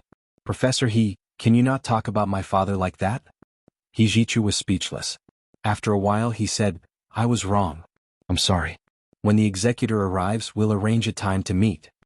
After that, he hung up the phone and sat alone on the single sofa in the living room of the Shishan villa. He supported his head with his hand and looked expressionlessly at the lush grass and trees outside the French window. After Gu Nianji answered the call, she brought little Corgi into the house. Little Corgi squatted down at the entrance and waited for Gu Nianji to bring it a wet tissue to wipe its feet. As a clean dog, it has very good hygiene habits. Gu Nianji returned to the bedroom to take a shower after serving the young master. After coming back from his morning jog, he took a shower and felt refreshed. All the depression he felt just now had been swept away. Sitting in the dining room downstairs, Gu Nianji told Hua Xiaoheng about Yijichu's call just now when they were having breakfast. Hua Xiaoheng looked up at her and said slowly, "Yijichu released you from the blacklist?" Gu Nianji, she rolled her eyes at him resentfully. "Major General Hua, you still remember? Can I say that I'm a little disappointed?" Hua Xiaoheng smiled faintly and got back to business. "Is it that Vanderbilt lawyer from the United States? How long has it been, and you've only found your father-in-law's will now? Americans are so inefficient." Gu Nianji lowered her head and ate the porridge. "It's indeed a little slow." It was so slow that she thought Yi Xian had made a mistake and that Vanderbilt didn't have her father's will. It turned out that Yi Xian was right. After breakfast, Gu Nianji called Yi Xian and told him about it over the phone. Yi Xian had been under the protection of the Special Operations Forces for the past few days, but after the bodies of Gu Xiangwen and his wife were found, their protection was withdrawn. Because Yi Xian was no longer a key figure, there was no need for the people behind the scenes to continue to oppose Yi Xian. Yi Xian didn't leave the Huaxia Empire. He continued to run his computer company in the imperial capital and lived a very peaceful life. He chatted with Gu Nianji over the phone. "I went to the National Martyrs Cemetery to see Mr. Gu again. He's doing very well there." Gu Nianji's voice softened. "Thank you, Yi Xian. Other than her, Yi Xian should be the other person who truly cared about Gu Xiangwen. It wasn't because of Gu Xiangwen's achievements and merits, but because of his own kindness and generosity." Yi Xian's heart was heavy when he thought of Gu Xiangwen. He said, "A person like Mr. Gu deserves such treatment and status." So what? He was still dead. These treatment and status were only to make the living feel at ease. Gu Nianji sighed softly and said in a low voice, "I know. I hope they can live the life they want there." The executor from the United States came very quickly this time. He arrived in the imperial capital the next day, and Yijichu personally went to the airport to pick him up. This executor was also a lawyer. He was fair and chubby and looked very popular. He was even more low-key than Vanderbilt's lawyer. Because Vanderbilt's immediate family had all been killed, his family property could only be inherited by other relatives according to the law, so it took a lot of effort to deal with his estate. The executor had been busy until recently, and only had the time to deal with Vanderbilt's professional legacy. This part of the business was not Vanderbilt's estate, but the rights and interests of his clients. The will that Gu Xiangwen made with Vanderbilt was transferred to the executor with his death, and the executor handed it to his only legal heir, Gu Nianji. Gu Nianji came to his office under Yijichu's arrangements and met the chubby executor. "I'm William, and you're serious?" The executor smiled warmly and reached out to shake her hand. Gu Nianji's hand parted as soon as it touched his. She nodded politely. "Hello, I'm serious. My Chinese name is Gu Nianji." William looked at Gu Nianji carefully and said, "Before announcing the will, please forgive me for being presumptuous, but I still need to verify your immediate family status." "Of course." Gu Nianji nodded. "What do you need me to do?" William took out the official form. "There are several options to verify DNA here. Which one would you like to choose?" Gu Nianji quickly glanced at it. There were three options: blood sample, hair, and body fluids. Before Gu Nianji could speak, Hijichu had already pulled out a strand of her hair and handed it to William. Hair. William took out a small transparent plastic bag with a smile and placed Gu Nianji's hair in it. I'll announce Mr. Gu's will after I send it to the designated verification agency for verification. He was quite cautious. Although Chen Lai had already verified the paternity relationship between Gu Nianji's DNA and Gu Xiangwen's body, William had to personally find a third party to verify the DNA himself according to the procedures. He couldn't get the results from others. Although DNA was the most direct way to verify, a DNA verification done by someone else could be fake. He couldn't just look at the DNA verification report issued by someone else. He had to personally find a third party he trusted to retest it. A normal will wasn't that troublesome, but Gu Xiangwen's estate was too large. These procedures were written in the will. Gu Nianji and He Jichu were both familiar with American law, so they didn't have any objections. They just had to do as William said. The third-party verification agency William found was a fertility clinic opened by an American in the imperial capital of Wuxia. They used PCR verification, which was very fast. The results were out in less than 2 hours. During this time he was chatting happily with Gu Nianji and He Jichu. William laughed when he received the call from the clinic. "That's great. You guys are the best." He put down the phone and opened his briefcase. He took out a document and placed it in front of Gu Nianji. "Sirius, this is the will your father, Gu Xiangwen, left with my client, Mr. Vanderbilt. There are 3 copies. One is kept with Mr. Vanderbilt, one is in Mr. Gu's hands, and one is in the hands of the notary. I have 2 copies here. One is in Mr. Vanderbilt's hands, and the other is in the hands of the notary. They are exactly the same." Gu Nianji nodded and looked at the 2 wills. She said, "I don't know where my father's will is. It doesn't matter." William smiled gently. "These 2 wills have enough legitimacy." Gu Nianji closed her eyes. "Thank you. Please read me the contents of the will." William glanced at He Jichu and said, "Mr. He, may I ask who you are to Sirius? Irrelevant people shouldn't be here." When the will was read, He Jichu was about to get up and go out, but Gu Nianji reached out and held him down.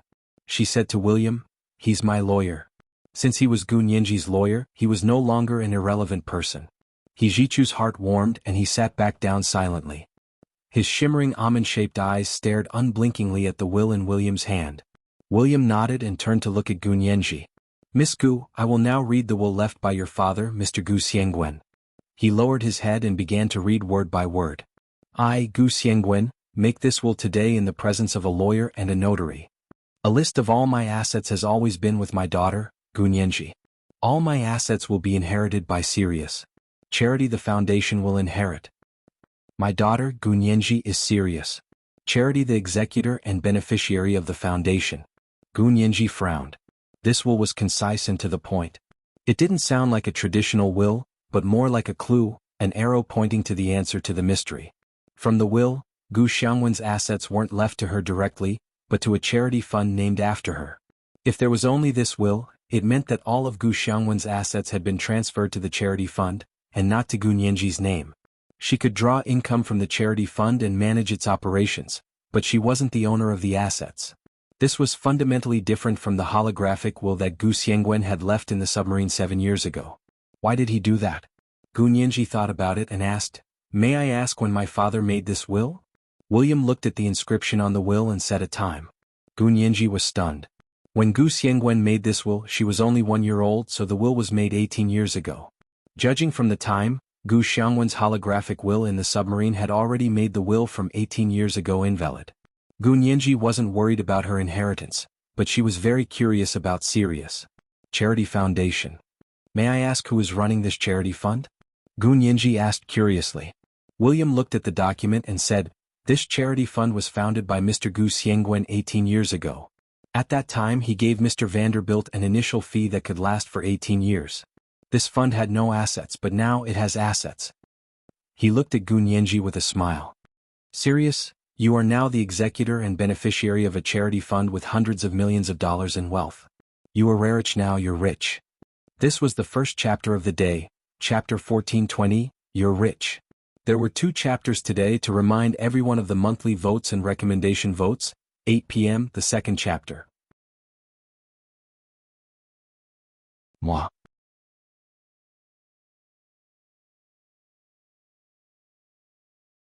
Chapter 1432. Gunyenji's eyes flashed. If this was considered a fortune, she would have been rich long ago. Why would she have waited for this will? The daylilies were already cold. In fact, Gu Xiangwen's last words on the submarine were the real and effective will. In that will, Gu Xiangwen gave all his assets directly to Gunyenji. Gunyenji recalled what Gu Xiangwen's holographic avatar had said. She felt sad, touched, and a faint sense of pride. She looked at the simple will that William had handed over, and her gaze froze on the two lines. All my assets are to be inherited by Serious Charity Foundation inheritance. My daughter Gunyenji is Serious Charity executor and beneficiary of the foundation. She suddenly remembered charity's nature. The nature of the foundation. This independent way of operating was the same as the C Corp. It was an independent legal person. In other words, Gu Xiangwen's assets were actually given to this charity fund, not to her. She thought about Gu Xiangwen's last words on the submarine. There were also two sentences. All the assets under my wife's and my name will be inherited by our biological daughter, Gunyenji. If she is no longer in this world, all our assets will be donated to our motherland, the Wuxia Empire. Compared to the will above, there was a fundamental difference, but there was also a similarity. Just this similarity made Gunyenji's scalp tingle. Her fingers trembled slightly, and her eyebrows twitched slightly. She suppressed the inexplicable throbbing in her heart. She raised her head and continued to smile dignifiedly at William. Thank you for coming all the way here to help me solve this problem. William was very enthusiastic and waved his arms.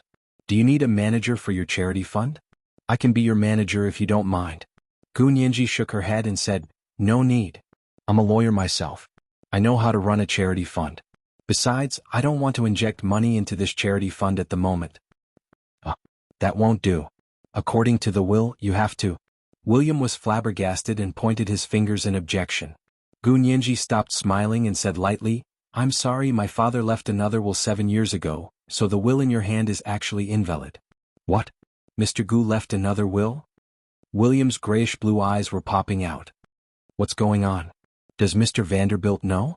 Gunyenji had no obligation to answer his question. She tilted her head and extended her hand to him. Anyway, thank you very much for coming. Since you're already here, why don't you stay for a few days? I'll be the host. I'll cover your expenses. She was now a moderately wealthy woman. Even without Gu Xiangwen's assets, she still had a considerable amount of assets. William rubbed his hands and said helplessly, Do you really have another will? If it's convenient, can I have a look? Of course, Gunyenji wouldn't agree. She calmly said, No matter what, I am my father's only heir. It's just that the method of inheritance is different. The last will is the only valid one, so you don't have to worry about it. William asked again and again, but Gunyenji didn't answer. He had no choice. He was only Mr. Vanderbilt's executor, not Gu Xiangwen's executor. After asking a few more times, he tactfully stopped talking. In any case, Gu Xiangwen's last will could only be challenged in court by a new heir. Only then could he challenge Gunyenji and ask her to announce it. Otherwise, if she said she wouldn't take it out, no one would have the right to force her to take it out. After William left, Hijichu sat on the sofa and looked at her without moving.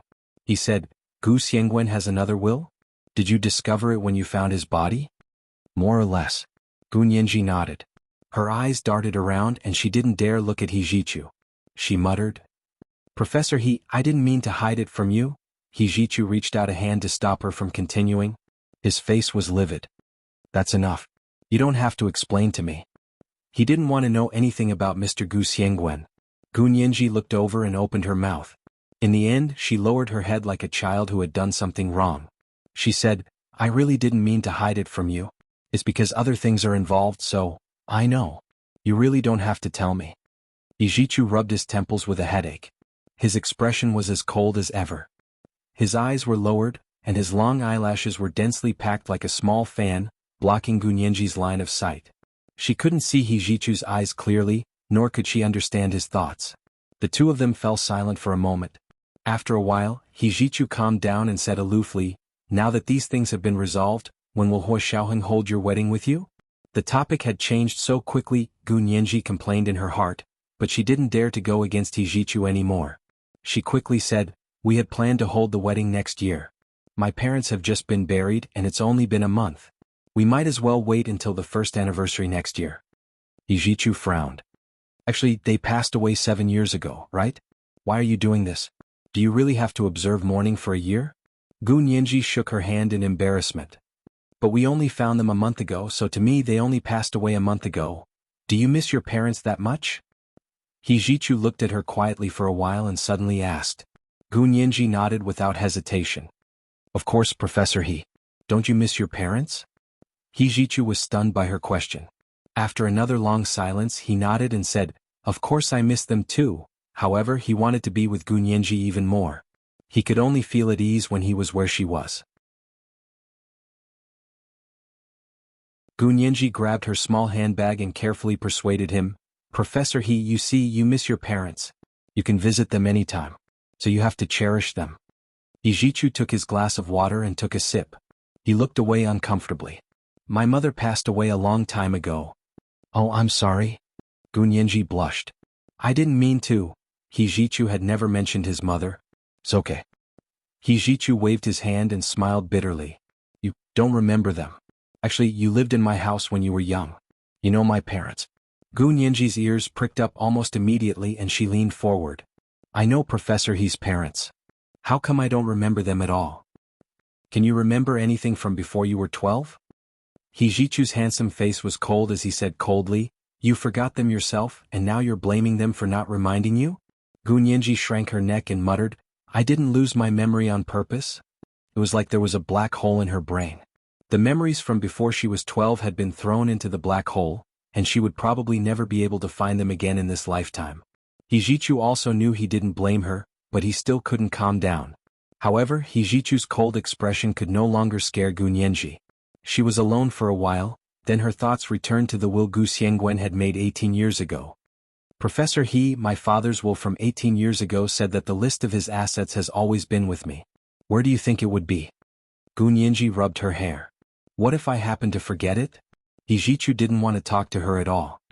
He stood up alone and went to the kitchen to pour a glass of red wine. He leaned against the kitchen counter and began drinking. Gu Nianji pondered alone in the living room.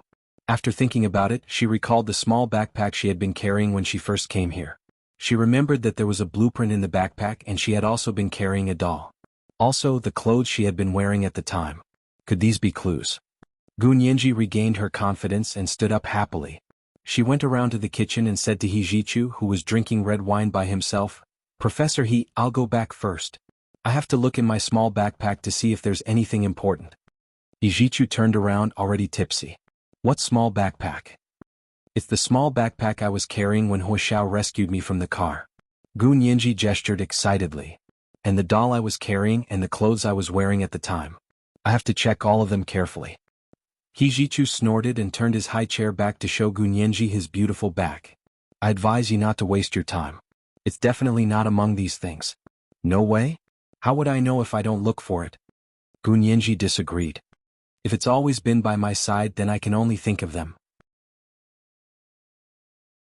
Just as she was about to open the door to leave, He Jichu's lazy voice came from behind her. If it's really among the things you mentioned, do you think Huoxiao and the others haven't checked it? They must have already checked it thoroughly. Your small backpack, doll, and clothes must have been x-rayed inch by inch. Why would they wait until today? If I say it's not there, it's not there. That seemed to make sense. Gu Nianji stopped at the door and thought hard about it again. She muttered to herself, if it's not among these things, then how can you say it has always been by my side? He Jichu held a glass of red wine and put one hand in his trouser pocket as he strolled out of the spacious American-style kitchen. He leaned against a pillar in the living room and stared at Gu Nianji's back. He sighed and said, where's your logical thinking? Was it eaten by your corgi dog? Gu Nianji. He Jichu walked over and didn't even look at Gu Nianji. He said coldly, Gu Xiangwen made his will 18 years ago. He said it was something that had always been by his daughter's side, so it should have been prepared by him. 18 years ago. It was also something that little Nianji liked very much and had always been by her side. Think about it, what could it be? Gu Nianji pursed her lips and felt something flash in her mind. It was as fast as lightning. You still haven't remembered?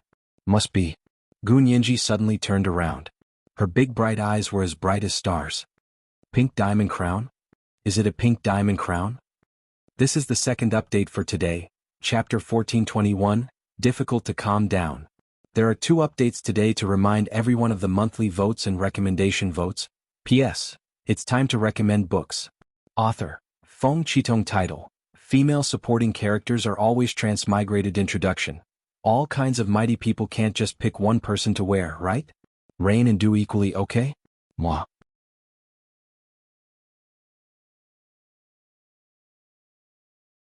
Chapter 1433. The pink diamond crown had once belonged to Tsar Catherine of Russia and was a betrothal gift from her mother-in-law, Tsar Elizabeth. When Gu Nianji was 1 year old, Gu Xiangwen had bought it at Christie's auction house for a high price of $70 million as a gift for his daughter's first birthday. This pink diamond crown must have been something that had always been with her, right? For young girls, anything that represented their status as little princesses was their favorite. At the age where she could even wear a pillow towel and pretend to be a princess, how could she ignore such a beautiful pink diamond crown? Is it that pink diamond crown? Am I right? Gu Nianji was extremely excited. She clasped her hands and held them in front of her. Not only because of its value and its attractiveness to young girls, but also because my father left a lot of clues. Do you still remember the Taj Mahal? The reflection in the pool in front of the Taj Mahal is a young girl wearing a crown. And that note. If the handwritten English poem from the Das Clinic was pointing in the direction of Gu Xiangwen's safe deposit box in the basement of a bank in Cape Town, which contained the suicide note left by Gu Nianji's grandfather, Gu Haoze, and 5 DNA molecular blueprints, then how could the clues at the Taj Mahal not point in a special direction? Those were all clues left by Gu Xiangwen at the same time 7 years ago. Moreover, Gu Nianji now knew that the poem from the Das Clinic Little Girl Needs Daddy's handwritten English poem not only pointed to her grandfather, Gu Haoze's suicide note, but also to Gu Xiangwen's submarine that was anchored in the Cape of Good Hope. He Jichu saw Gu Nianji's eyes widen and snickered again. If you say so, so is it true or not? Gu Nianji couldn't help stomping her feet and pouted. She wanted nothing more than to pry open He Jichu's mouth with a knife. Her expression was lively and seductive, but she didn't know how lethal it was to He Jichu. His smile faded and he pursed his lips. He looked away and resumed his cold tone. Yes or no, you'll know if you check it out yourself. She knew she wouldn't get a definite answer from He Jichu. The corners of Gu Nianji's mouth twitched as she picked up her small handbag. In that case I'll take my leave. Goodbye, Professor He. Yeah. He Jichu didn't turn around. He waved at her as a farewell. After leaving He Jichu's villa, Gu Nianji got back into her car and said to Xiao Yi, who was sitting in the driver's seat, "Go to Hipingli. I have an apartment there." It was a second-hand apartment that Gu Nianji had bought with her own money. It had 2 bedrooms and a living room about 100 square meters. Xiaoheng had ordered people to renovate it and add very strict security measures. He wondered if the security measures were still in place. She remembered that the pink diamond crown was placed in a hidden safe behind the wardrobe. Xiaoheng had told her the password to the safe and how to open it. Xiao Yi nodded and drove her to the Hipingli apartment complex in the 4th Ring Road. After parking the car in the underground parking lot, the two took the elevator directly to the 6th floor. The security measures here have not changed.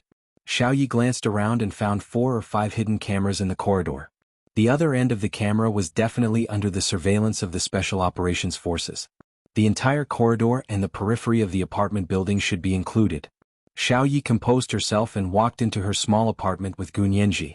The room here was much smaller than the 3rd Ring Road apartment that Gu Nianji was currently living in, but it was decorated warmly. It was obvious that it was a room for a single woman. Gu Nianji asked Xiao Yi to wait outside while she went to the bedroom. She opened the wardrobe, pulled open a partition and found the hidden safe behind it. She skillfully entered the password and opened the safe the way Xiaoheng had taught her. She saw a dark gold brocade box inside. Inside the brocade box was her pink diamond crown. Gu Nianji stared at it for a while, then reached out and took out the brocade box. When he opened the box, he saw the pink diamond-encrusted crown. The diamond was transparent and flawless. The sparkling pink color shone out from the diamond core, like the first ray of sunlight on the snow on the top of a mountain. No man-made gemstone could create this kind of texture. Not to mention the history that the diamond crown represented. Gu Nianji looked at it for a while before closing the lid and putting it in her backpack. She left the apartment with Xiao Yi. Let's go to Major General Hua's. Gu Nianji hugged her backpack and sat in the front passenger seat. She turned to Xiao Yi and said, "Thank you for today. I've disturbed your vacation." Today was actually the last day of Xiao Ye's vacation. Tomorrow Hua Xiaoheng would return to work, and Xiao Ye's vacation would naturally end. Gu Nianji would go to the Senate tomorrow to officially take up her post. Everyone would be busy. Xiao Yi smiled and said, "Miss Gu, what are you saying? I should be the one thanking Miss Gu. I've been so depressed at home these past few days." Really? Or a blind date? Gu Nianji remembered that Xiao Yi had secretly called her, hoping to return to work early. Xiao Ye's face immediately fell. Yes, there's no end to the blind dates. I don't even remember what those people look like. I just remember being busy every day going back and forth to various restaurants. Gu Nianji laughed so hard that her shoulders shook. For a great beauty like Xiao Yi, even if they knew that her job was special and that she could fight and kill, there would still be many men who liked her. She had a good family background, was beautiful, and was a colonel at a young age. She was also capable and had a good character. Only a blind man would reject such a blind date. However, a man who could catch her eye would probably be very rare. Gu Nianji couldn't help but think of Vladimir, the second in command of the KGB in Russia. He did have feelings for her, but she couldn't have feelings for him. Even if she did, she would have to strangle it. As a soldier and a member of the disciplined force, if she couldn't even control her own feelings, how could she protect her country? Gu Nianji felt that Xiao Yi didn't have any special feelings for Vladimir. She just thought of Vladimir's infatuation and hoped that Xiao Ye's identity could be kept a secret forever so that Vladimir wouldn't find out. That way, at least she would be able to retain a beautiful memory in his heart. Therefore, Gu Nianji didn't bring up the topic again. She smiled and said, "I'll officially start work tomorrow. Can you return to the team now?" She would become the chief legal advisor of the Senate and would have her own security personnel. Xiao Yi had only been loaned out by Hua Xiaoheng to protect her during the transition period. But now that the dust had settled and Gu Xiangwen and his wife's bodies had been buried in the National Martyrs Cemetery, Gu Nianji couldn't think of any reason for Xiao Yi to still follow her. More importantly, Gu Nianji felt that it was a waste of a talent like Xiao Yi to follow her as a bodyguard. Xiao Yi didn't care if it was a waste of her talent. To her, Hua Xiaoheng's orders were orders that she had to obey. "Major General Hua ordered me to follow Miss Gu. This is my post," Xiao Yi said calmly. "Although it's indeed very comfortable to follow Miss Gu, an order is an order. I have no right to be picky." Gu Nianji giggled. "I was just saying." "Xiao Yi, don't be so serious." The two of them chatted and laughed. Soon they arrived at the headquarters of the Special Operations Forces. Gu Nianji went to Hua Xiaoheng's official residence, and Xiao Yi returned to her dormitory. "You're back." Hua Xiaoheng poked his head out from behind the computer and looked at Gu Nianji's expression. "What's wrong? Is there a problem with the executor?" "No." Gu Nianji walked to his side and sat down. She rested her head on his shoulder and stuffed the brocade box with the pink diamond crown into his arms. She said sadly, "That was my father's will 18 years ago. Actually, it doesn't count anymore. I think the main purpose of my father's will was for this." She patted the brocade box in Hua Xiaoheng's arms. Hua Xiaoheng pulled her into his arms. He held the brocade box in one hand and placed the other on her shoulder. After a long silence, he kissed her forehead and said, "It seems like your father has been planning for a long time. I feel strange." Gu Nianji tilted her head. "Look at this pink diamond crown. Does it look like something can be hidden inside?" Hua Xiaoheng glanced at her. "Why do you ask?" Gu Nianji took out Gu Xiangwen's will from 18 years ago. "Look at this." The will was very short and the important content was all in one sentence. "The list of all my assets has always been with my daughter, Gu Nianji." Hua Xiaoheng looked at it for a long time before saying slowly, "Father-in-law is really a very cautious person." Gu Nianji found it very strange when she heard the words "father-in-law" from Hua Xiaoheng's mouth. She tilted her head to look at him for a while and saw that he had a matter-of-fact expression on his face. She smiled and said, "Yes, it's just one sentence. If someone gets their hands on this will, who knows how much he has."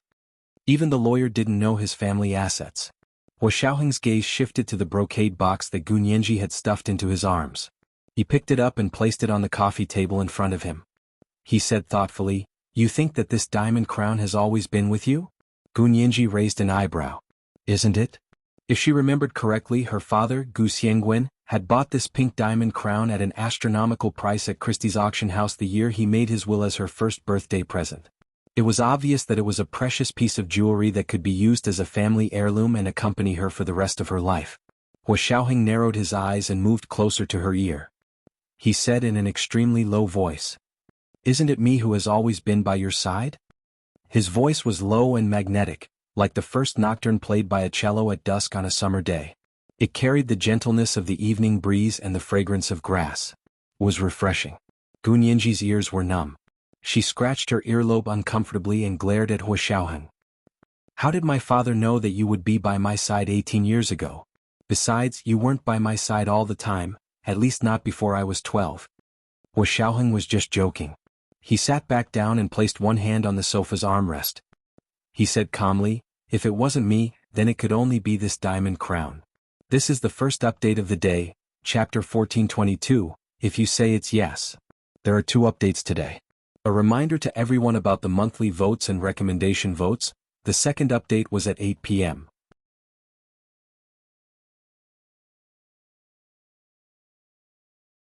Chapter 1434. Gu Nianji couldn't help but look at Hua Xiaoheng carefully with her eyes wide open. What's wrong? Hua Xiaoheng rubbed his chin and looked at Gu Nianji from the corner of his eye. I know you love me deeply, but you don't have to look at me so lovingly, right? Gu Nianji reached out and pulled Hua Xiaoheng's handsome face to both sides. She smiled and said, I just want to see how thick-skinned a person can be. You're making a fuss, aren't you? Hua Xiaoheng was still serious. The most unfathomable thing in this world isn't the human heart, but the thickness of a person's skin. Gu Nianji immediately laughed and fell into Hua Xiaoheng's arms. She hugged his neck and complained that her stomach hurt. A faint smile appeared in Hua Xiaoheng's eyes. He held her with his hand and watched her roll around on his body. When her worry disappeared from her smile, Hua Xiaoheng said, Since it's in the diamond crown, have you thought about how to open it? Gu Nianji lay on Hua Xiaoheng's back and shook her head. I can't see where I can open it. There should be. Hua Xiaoheng pressed the brocade box in front of him. If you give me the authorization, I can help you find a way to open it. Gu Nianji shrugged. Up to you. I brought it here for you to do whatever you want. She didn't hesitate to hand over her most precious thing to him. This heavy trust was even more rare than her love. Hua Xiaoheng patted the back of her hand. Okay, I'll help you. Of course, the prerequisite for opening it was not to damage the diamond crown, which would require a lot of effort. Since Gu Xiangwen had put things in without destroying the diamond crown structure, there must be a way to take it out intact. However, Hua Xiaoheng opened the brocade box and took out the pink diamond crown to study for a long time, but he still had no clue. He thought about it and said, I have to take it to the office and think of a way. I'll let you know when it's opened. Okay. Gu Nianji nodded uneasily. Her mind wasn't on the list of assets in the diamond crown. Gu Nianji's eyes flickered as she caressed the will that Gu Xiangwen had made 18 years ago. She asked Hua Xiaoheng, Major General Hua, do you think there are any differences or similarities between the will that my father made 18 years ago and the holographic will that my father made in the submarine? Different and same? Hua Xiaoheng thought about it casually. The only similarity is that you will inherit all the assets. The only difference is that the method of inheritance is different, right? Hua Xiaoheng didn't know much about inheritance laws and regulations, so he didn't give Gu Nianji any further explanation. Gu Nianji smiled. The difference is indeed in the way of inheritance. 18 years ago, my father decided to invest all of his fortune in Sirius when he died. Charity Inside Foundation. Then I will be the executor and beneficiary. Actually, this property was not left to me but to the foundation. 7 years ago, my father directly said that I would inherit all his assets, but if I passed away, all his assets would be donated to the country. But don't you think that among these differences, there is actually a little bit of internal connection, that they are completely the same? Gu Nianji narrowed her jade-like eyes, and a hint of melancholy appeared on her beautiful face. Hua Xiaoheng thought about it for a moment and patted her head. I can't tell. You lawyers are really obsessed with playing word games. In my opinion, your father's intention to give you all his assets has never changed. No matter what method it is, that's enough. Gu Nianji lowered her head and thought to herself, was she really thinking too much? Hua Xiaoheng's words weren't without reason. No matter what method it was her father's way of thinking for her. Thinking of this, Gu Nianji felt relieved again. She snuggled into Hua Xiaoheng's arms and said softly, You're going to work tomorrow. Yes, you're also going to the Senate tomorrow to officially take up your post. Hua Xiaoheng kissed her face. I'll send you there tomorrow. How could I dare? Gu Nianji's mood improved and she said playfully, It's an honor for Major General Hua to personally take charge. Hua Xiaoheng chuckled softly. Please give me this opportunity, Mrs. Hua. As the two of them chatted and laughed, Gunyenji talked about Xiao Yi again. Do you want to transfer her back? I don't think there's a need for her to follow me anymore. It's a waste of talent for an elite of the Special Operations Forces to follow me as my driver. Hua Xiaoheng thought about it for a moment. Let's take a look first. We'll talk about it after you've established yourself in the Senate and they've assigned you security personnel. Okay. Gunyenji didn't insist because she trusted Hua Xiaoheng's judgment. The next day was Hua Xiaoheng's first day of work after his leave. His schedule was already filled with meeting arrangements. It was already the middle of July, and there would be a military parade in August. The Special Operations Forces had also been asked to participate this time. Hua Xiaoheng had returned from a month's leave. Today was his first day of work, and he was going to check on everyone's preparations. In the large conference room of the Special Operations Forces headquarters office building, a huge rectangular conference table was placed in the middle of the room. Hua Xiaoheng sat at the head of the table. Yin Shixiang and Zhao Liangzi sat on either side of her. Zhou Qiyuan sat behind Hua Xiaoheng and took notes for him. The rest of the people at the conference table were all leaders of the Special Operations Forces. Yin Shixiang was the first to complain. He slammed his hand on the table and said, "In the past, the Special Operations Forces have never participated in public events like this. Even if you think with your knees, you would know that our department is not a department that can be exposed often. Everyone was on the hot search list every now and then. How were they supposed to carry out their work if they were on television? Are you going to give up your head to the enemy?" After he finished speaking, he glanced sideways at Bai Yueran. Bai Yueran frowned and didn't even look at Yin Shixiang. She stared at Hua Xiaoheng and said, "In the past we didn't participate.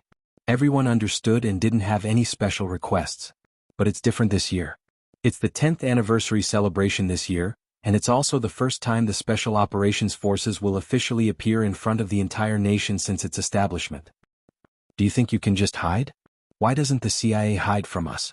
Why didn't the German Federal Intelligence Service hide? Why didn't Britain's MI5 hide? Why didn't Israel's Mossad hide? Do you only know how to hide? Are you an ostrich? Bury your head in the sand and pretend that no one can see your butt?" After Bai Yueran finished her last sentence, she turned to look at Yin Shixiang. "Senior Colonel Yin, please advise me if I've said anything wrong." Yin Shixiang chuckled at Bai Yueran's retort and didn't take it to heart. Everyone was focused on the matter and not the person. It was all for the sake of doing a good job in the department. Hua Xiaoheng glanced at everyone and said calmly, "Ever since our Special Operations Forces became an official disciplinary force, we have been appearing all over the world. Although our work is behind the scenes, our department is not." After a pause, he looked at Bai Yueran and smiled. "Director Bai, as for the military parade, our department will definitely participate. However, due to the special nature of our work, the field personnel who are on missions don't have to join in the fun. The main members of the military parade team will be selected from your legal department, logistics department, and public relations department to undergo assault training. Although these departments belong to the Special Operations Forces, they were no different from other ordinary government agencies. Their security level was also several levels lower than that of the Field Operations Department." Bai Yueran didn't refuse. She nodded and said, "No problem. It was originally planned by our legal department, logistics department, and public relations department. However, after the military parade, it will be a private exercise. Are we not going to send field personnel to participate?" The people from the legal department, logistics department and public relations department were not members of the regular combat force. Hua Xiaoheng had never thought of participating in a domestic military exercise. His soldiers only had one opponent, and that was the foreign intelligence agencies. Their methods of fighting were also different from those of the regular combat force. Hua Xiaoheng shook his head. "No need, we won't participate in the exercise. You just need to lead the comrades from the legal department, logistics department, and public relations department to walk properly." Meeting adjourned. Yin Shixiang couldn't help but laugh. Bai Yueran glanced at him and inadvertently turned her gaze to Zhao Liangzi. However, she saw that he was sitting expressionlessly opposite Yin Shixiang, spinning a pen in his hand and not looking in her direction at all. Bai Yueran sighed secretly, packed her things and left the conference room. Hua Xiaoheng had thought that was it, but as soon as the meeting ended, he received a call from General Ji asking him to represent General Ji and participate in the military parade and exercise.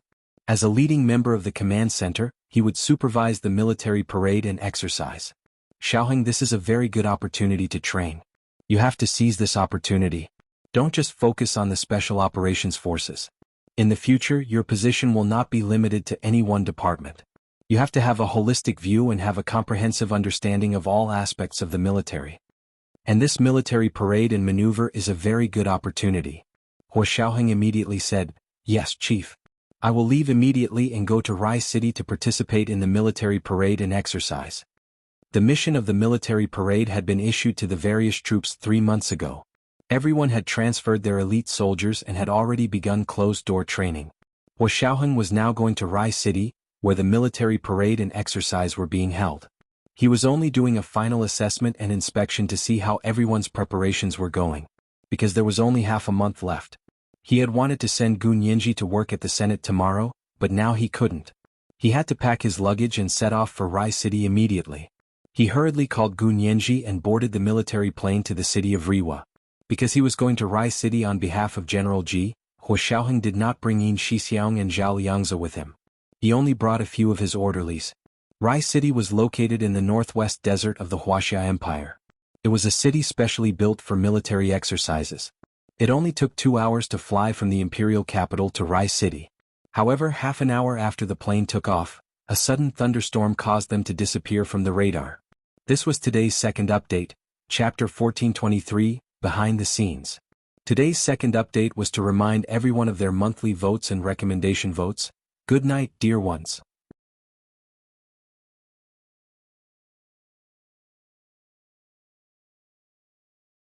Chapter 1435. For a plane, there was no difference between night and day. As long as the navigation radar was working normally, they would have no problem flying. However, once something happened to the navigation radar, the difference between night and day would be huge. At this moment in the pitch-black night sky, heavy rain poured down and strong winds blew. Only the occasional branch-shaped lightning tore through the night sky, allowing them to see the dark clouds in front of them and the rain falling like a curtain. Huo Xiaoheng pushed open the cockpit door and walked in. What happened? His voice was calm and steady, and his movements were neither fast nor slow. Soon he calmed everyone's anxious emotions. "Hello, Chief. Chief, the thunder seems to have affected the radar. We can't contact the ground." The captain who was piloting the plane was a little pale. They were piloting a military plane. The plane wasn't big and there weren't many people on board. There were only the captain, the co-captain, a female flight attendant, 4 orderlies, and Huo Xiaoheng, the Deputy Secretary General of the Military Supreme Council. The others were fine, but Huo Xiaoheng was a major general. If something happened to him on their plane, they would die 1,000 times. As they spoke, another explosion of thunder came from outside the cabin. Boom. This time, the thunder resounded through the sky and directly hit the fuselage. The fuselage of the plane shook incessantly, and a piece of it had already deflated. The needle on the radar dashboard seemed to be in a daze as it spun rapidly. He couldn't even touch the north, south, east, and west. It was almost out of control. Huo Xiaoheng looked at the dashboard and then at the thunderstorm outside. He said calmly, "I'll do it." He was the best fighter pilot. He was. The co-captain quickly got up and took off his headphones and oxygen mask to give to Huo Xiaoheng. The captain sat in the co-captain's seat and gave his seat to Huo Xiaoheng. He was the co-captain for Huo Xiaoheng. At this moment, the aircraft navigation building on the ground was in chaos. "Where did the chief's plane go? Have you guys contacted him? We've already called 18 ground navigation buildings along the way. Even the military navigation has been notified, but we haven't found the chief's plane." The navigators in the navigation tower were all sweating profusely and extremely anxious. This lousy thunderstorm weather. I didn't expect it to be so powerful. What's wrong with the weather station? Such a strong thunderstorm can't be predicted accurately. Civil airliners would generally avoid thunderstorms and would not take off unless it was absolutely necessary. Military aircrafts were a little stronger. They had been specially trained for thunderstorms, and the lightning resistance of military aircrafts was much stronger than that of civilian aircrafts. Generally, it was fine to fly in thunderstorms. However, the situation this time was a little different. This time there was no sign of a strong thunderstorm. Even the weather station did not issue any warning. It was a sudden thunderstorm. They tried for half an hour but still couldn't contact Huo Xiaoheng's private plane. Left with no choice, he could only report it to the higher-ups. From the leader on duty in the navigation tower to the leader of the airport, then to the military's telephone operator, company commander, regiment commander, division commander, and finally to General G.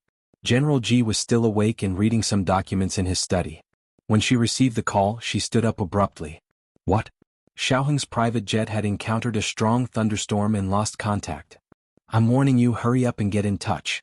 What is the weather station doing? With the strong intervention of General G, the personnel on duty at the weather station woke up the experts and nervously monitored the weather. The results of the monitoring were suffocating. Reporting to the chief, the strong thunderstorm this time was very sudden. There were no signs beforehand. The expert at the weather station looked at the data in front of him, and sweat broke out on his forehead. He wiped his sweat with a handkerchief as he trembled and said, "Judging from the intensity, this is not a normal thunderstorm but a hurricane that usually forms on the ocean." Tropical cyclones formed on the ocean were generally divided into three major categories according to the intensity and speed of the wind. Wind force 8 to 9 was known as a tropical storm. Wind force 10 to 11 was known as a tropical storm. Wind force 12 and above was known as a hurricane. Tropical cyclones only formed on the ocean and would bring a lot of precipitation. Therefore, when a hurricane arrived, it would be accompanied by strong thunderstorms. This kind of weather phenomenon was common for marine countries. However, this was the inland of the Wuxia Empire. Xiaoheng's private plane had just flown north, and it had been inland all the way, not the ocean. General G immediately reacted and roared, "A hurricane on the ocean? You mean a hurricane suddenly formed on the ocean in the inland sky? What about the other planes? What about the civil airplanes? Did anything happen to them?" The leader in charge of the navigation building was also sweating profusely. He quickly said, "A few civil airliners were indeed affected, but when the storm started, they all made an emergency landing. Currently only Major General Hu's private plane is affected. Moreover, the other civil airplanes that were affected had no problems with their radars. As soon as they discovered the storm, they immediately returned. Only Hu Xiaoheng's private plane not only did not return, but it also instantly lost contact with the ground. He didn't give them any time to react." General G felt a little better when he heard that the civil airplanes were all fine. However, when he heard that Hu Xiaoheng's private plane had almost instantly lost contact with the ground, his heart immediately jumped to his throat. What about Major General Hu's private plane? Don't tell me that even civil airplanes can return, but their military planes can't. If that was the case, why would they even fly a military plane? They might as well just send their heads to the enemy. The leader of the navigation building had no choice but to say, "Chief, it's not that the military plane can't return, but we suspect that their radar was struck by lightning and malfunctioned." A malfunctioning radar wasn't fatal to a plane, but in this kind of hurricane weather and at night, it was no different from being fatal. Motherf asterisk Kerr. How could there be such a coincidence? Are you sure this is a natural weather phenomenon? General G didn't stand on ceremony. What's the use of having you? He hung up the phone with a bang and said to Secretary Chow, who was standing behind him with an uneasy expression, with a cold expression, "Connect me to the weather force." The weather forecast of the weather force wasn't on the same level as the civilian weather station. They had the best equipment and top-notch talents. Most importantly, their mission wasn't just to predict the weather. "Hello, Chief. What orders do you have?" The leader of the weather force was woken up from his bed in the middle of the night. He rushed to the duty room and spoke to General G on the phone. "I heard that there's a strong thunderstorm here tonight. I heard that it's a hurricane. Did you predict it?" They quickly gathered the data and placed it in front of the leader of the weather force. The leader of the weather force took a quick look and said to General G, "There's no indication that it's a weather war from another country against our country. However, this weather is indeed very strange. However, because the intensity is too great, the possibility of it being man-made has been ruled out." As far as he knew, no country in the world had mastered such a hurricane technology. If they could create a hurricane of this intensity, then there would be no need for conventional combat preparations. They could just use a hurricane to wipe out all the other parties' strategic facilities. In other words, a country that could create a hurricane of this intensity was no longer on the same technical level as other countries. It was just like in the primitive era of cold weapons, when someone suddenly mastered gunpowder technology and created guns and cannons. A country with a big knife and a red-tasseled spear would become a fish on the chopping board of the other party and could only be at the mercy of others. General G listened to the report of the leader of the weather force for a long time and ruled out the possibility of human interference, but his heart suddenly sank. Okay, continue to monitor. Report immediately if there's anything. After hanging up the phone, General G sat down dejectedly in the round chair. If it was a weather war launched by another country, it would be fine. At least they would have a direction to work hard to rescue. Whether it was a negotiation or a targeted counterattack, it would be useful. However, if it was the power of nature, there was nothing they could do. They could only resign themselves to fate. Time passed minute by minute. Xiaoheng sat in the pilot's seat and looked ahead. When there was no lightning, there was thick darkness in front of the plane. The waterfall-like rain hit the fuselage, and the small military plane was like a small boat in the vast ocean, passing through the clouds, lightning, and heavy rain. The people around him were all soldiers, and they were not timid people who were afraid of death. However, in front of the power of nature, their faces were still pale with fear. What should we do? Chief, we can't fly out. We can't even tell the direction. What should we do? If another plane flies over? The plane shook violently, and it was more dizzying than riding a roller coaster. Xiaoheng didn't say a word. He looked at the weather and held the rudder in his hand. However, he suddenly remembered the time Guanyenji had been in danger in the Caribbean Sea on her 18th birthday. It was the same hurricane, the same lightning, the same strong wind, and the same torrential rain. But how could there be a hurricane like the one in the Caribbean Sea here? However, when he thought of the hurricane, Xiaoheng's eyes lit up. How could he have forgotten? That time he had piloted the fighter jet directly through the eye of the storm, attacked the pirates, and saved Guanyenji. This time, as long as they flew into the eye of the storm, they would be safe for the time being. Xiaoheng had an idea. He gripped the rudder tightly and said calmly, "Go back and sit properly. Fasten your seatbelts. I promise to land you safely." The people on the plane looked at each other, but even if they didn't believe Xiaoheng's words, they couldn't jump out to refute him. Besides, he was the chief, so they could only listen to his orders. "Yes, chief." Other than the captain in the co-pilot's seat, everyone else returned to their seats and fastened their seat belts. Just as everyone sat down, there was a loud bang, and another bolt of lightning hit the fuselage. The captain's face was pale as he said, "Chief, if this continues, even if we can escape the storm, we won't be able to escape the explosion of the plane itself." Now he was glad that the previous bolt of lightning had only damaged the radar. If the first bolt of lightning had hit the fuel tank, they would all have died in the line of duty.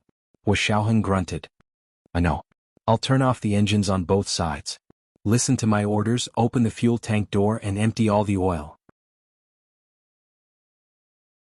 That way we won't have to worry about the lightning hitting the fuel tank and exploding." "Huh?" The captain raised his head abruptly and looked at Xiaoheng as if he was looking at a lunatic. "Turn off the engines on both sides. Empty all the oil? How will the plane fly then?" It wasn't impossible for the plane to glide and make a forced landing when both engines failed at the same time, but it wasn't at such a high altitude, nor was it in such weather. At such a high altitude and in such weather, the plane would only crash if it lost power. Xiaoheng didn't have the patience for this person. He didn't explain and used his strength to hold the rudder. He suddenly rushed forward and directly rushed into the eye of the storm of the hurricane. There was a violent jolt, tremor, and the world spun. It was as if they had entered the void. Clouds and mist lingered, but the heavy rain suddenly disappeared. After a while the plane calmed down. They had really entered the eye of the storm. This was the most peaceful area in the entire hurricane. Xiaoheng growled, "Release the oil." The captain was so scared that he trembled. "Are you really going to release it? Release the oil." Xiaoheng gritted his teeth and said for the second time, "If you don't release it, you'll be shot." The captain saw that he would die if he released the oil, so he closed his eyes and opened the fuel tank door according to Xiaoheng's instructions. Tons of oil began to spray into the air and fall from the fuselage. The weight of the plane quickly began to decrease, and in the center of the storm, it began to float lightly. Xiaoheng stared at the dashboard and calculated the ratio between the wind speed and the weight of the plane in his mind. He turned off the engines on both sides and controlled the plane completely by feeling. He looked for the direction of the wind in the eye of the storm and glided down. The radar on the plane had failed, and the steering wheel was also affected by the strong magnetic field. However, no matter what, the direction of the cyclone would not change. As long as it was within the range of the blue planet, the gravitational field would guide the direction of the wind. As long as he followed the direction of the cyclone's descent, he would know where the land was. Hua Xiaoheng relied on his excellent understanding and experience of the airflow and the influence of gravity to steer the plane in the direction of its rapid descent. He used all his strength to stabilize the plane. The muscles on his arms were knotted, and the veins on the back of his hands were bulging. 10,000 meters, 8,000 meters, 5,000 meters, 3,000 meters, 2,000 meters. Gradually, the influence of the storm was not so great, and the situation on land could be seen clearly. They didn't know if the ground already knew that they were in danger. Although the rain was pouring, the land below them was brightly lit. Even the uninhabited places were lit up with military signal lights. Rows and rows were like pearls sprinkling on the ground, guiding the direction of the landing. There was a burst of cheers on the plane. "We're saved." Hua Xiaoheng informed the people on the plane, "Put on the parachute and prepare to jump." The captain was surprised and happy, but also a little sad. He said, "Chief, you jump first. I'll take over the plane." He was already satisfied that there was still hope for the people on the plane to survive after such a big incident. As long as the chief and the others successfully jumped, he would die without regrets. Hua Xiaoheng glanced at him and said, "You take them and jump first. I'll be fine." "Chief, you can't do this." The captain was anxious and almost pounced over to grab the rudder from Hua Xiaoheng's hand. "I'll bring up the rear.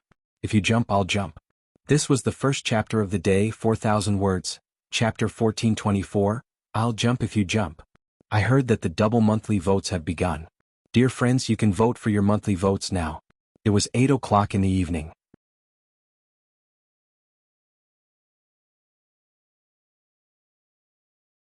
Chapter 1436. If I jump, you'll jump? Don't you want the plane to crash and die? Hua Xiaoheng reprimanded him coldly. This is an order. If you say another word, you'll be punished by military law. The captain was pushed away by Hua Xiaoheng. The 1.8-meter-tall man's eyes turned red in front of Hua Xiaoheng. He wiped his face with the back of his hand, pulled up the parachute beside his seat, unbuckled his seat belt with a bang and left the cockpit without looking back. When he reached the outside, he waved his hand. "Follow me, parachute." Parachuting in bad weather was a necessary training program for aviation soldiers like them. Hua Xiaoheng's 4 orderlies were not ordinary soldiers. They had undergone special training in all aspects of water, land, and air to be Hua Xiaoheng's orderlies. Without saying a word, they carried their parachutes and lined up to the cabin door. The captain stood by the cabin door and looked at everyone's faces. "I'll count to 1, 2, 3. You jump first." He pointed at the co-pilot and said. That was his second in command, who completely obeyed his orders. "Yes, Captain." The co-pilot saluted him, then put on his night vision goggles and helmet, and tightened his parachute bag. 1, 2, 3. The captain counted and suddenly opened the cabin door. A cold wind blew against his face with water vapor. The co-pilot put his legs together and dove into the vast night outside the cabin door.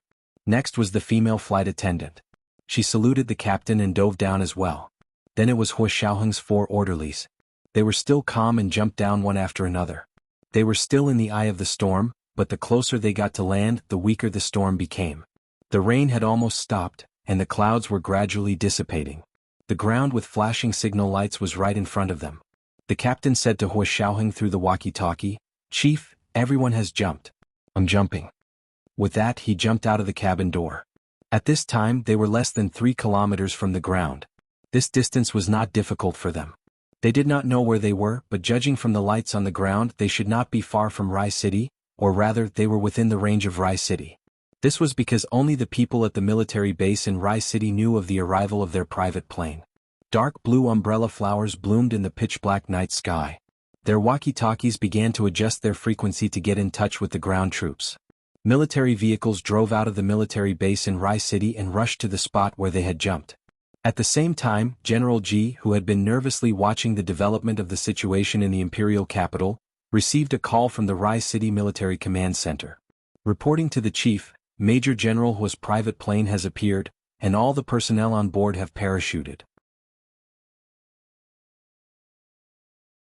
End of report. General Ji breathed a huge sigh of relief and immediately ordered, "When Major General Hua and the others land successfully, have him video call me immediately." "Yes, Chief." However, these people found the captain, co-captain, and female flight attendant of the private plane. They also found the 4 orderlies, but found that Hua Xiaoheng was still in the plane and had not jumped out. An urgent call was made to General G's office. Reporting to Chief. Major General Hua hadn't jumped yet. Major General Hua hasn't jumped yet. General G's heart, which had just calmed down, was in his throat again. At that moment, Hua Xiaoheng was still piloting the plane calmly. Although both engines had been shut down and the radar had failed, he relied on his superb piloting skills to take advantage of the gaps in the airflow of the storm. A plane was faintly discernible in the clouds and gradually descended to the ground. The scene on the ground could already be seen clearly. Hua Xiaoheng could see that there was a river here. He planned to crash land on the river. This way he could preserve the plane and let the technicians study the cause of the accident. At the same time he could protect himself as much as possible. However, just as he piloted the military plane out of the eye of the storm and began to fly over the river, the portable surface-to-air missile launcher at the Rai City military base suddenly rumbled. What's going on? There's an enemy? Rai City was equipped with a full set of air defense equipment. Although it was used for a drill, everything was real, especially the portable surface-to-air missile launcher. The missiles inside were real. It was originally specially equipped for the military parade and drill. The drill hasn't started yet? Why is it spinning? The combat personnel in charge of monitoring the air defense equipment were confused. However, the computer in front of them did show the enemy's situation. The enemy's air power was approaching their base step by step. Radar station. Radar station. What's going on over there? Why is our portable surface-to-air missile launcher moving? The atmosphere in the air defense combat room of the Rai City drill base suddenly became tense. The combat personnel at the radar station nervously checked the equipment, but did not see anything unusual. Report. There's nothing unusual on our side. The radar shows that everything is normal. Then is it a problem with the air defense system? The combat personnel in the air defense combat room of Rai City suddenly discovered the problem. Not good. The surface-to-air missile is locked onto Major General Hua's private plane. They already knew about Major General Hua's private plane being in danger. Moreover, the base had just sent a car out to pick up the parachutists. They didn't expect Major General Hua to still be on the plane while everyone else had jumped. Everyone was touched by such a major general and felt warm in their hearts. Now that they thought about it, they felt cold from head to toe. If something happened to Major General Hua, how much would the country and the military suffer? And the guys from the Special Operations Forces would tear down their base. Hurry up and cancel the portable surface-to-air missile launcher over there. However, the cancellation function on the control system did not seem to work. No matter how hard they pressed, the portable surface-to-air missile launcher was still aimed in the direction of Hua Xiaoheng's private plane. The system automatically aimed and locked onto the target with infrared. Surface-to-air missiles all used infrared guidance and tracked the target according to the heat source. The portable missiles installed in their base were both light and powerful. They could be removed from the launcher at any time and carried on their shoulders to fire. They had specially used a simple launcher to equip this kind of portable surface-to-air missile at the Rai City military base. It was all electronically controlled. Originally, it was for an all-electronic air combat red and blue exercise. However, they did not expect that before the exercise had officially begun, this system seemed to have its own consciousness. Not only could it automatically search for targets, but it could also automatically lock onto targets and activate the missile system.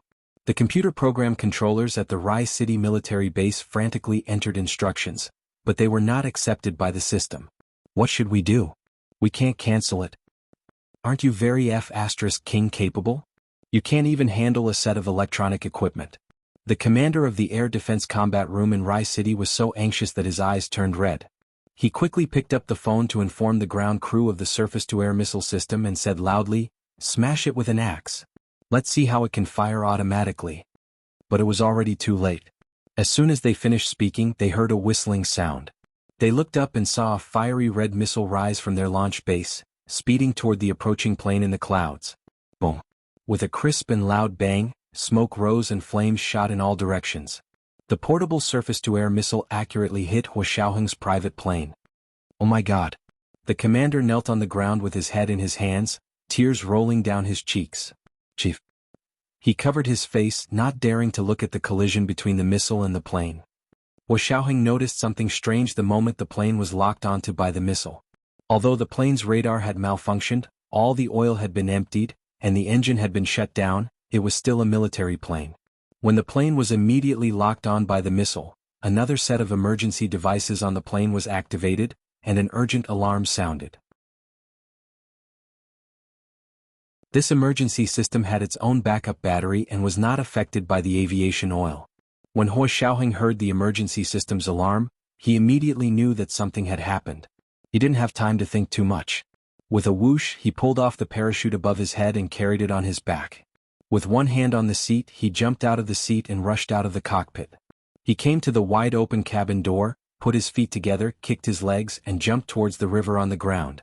Before he could open his parachute, an earth-shattering explosion came from above. The missile hit the private plane.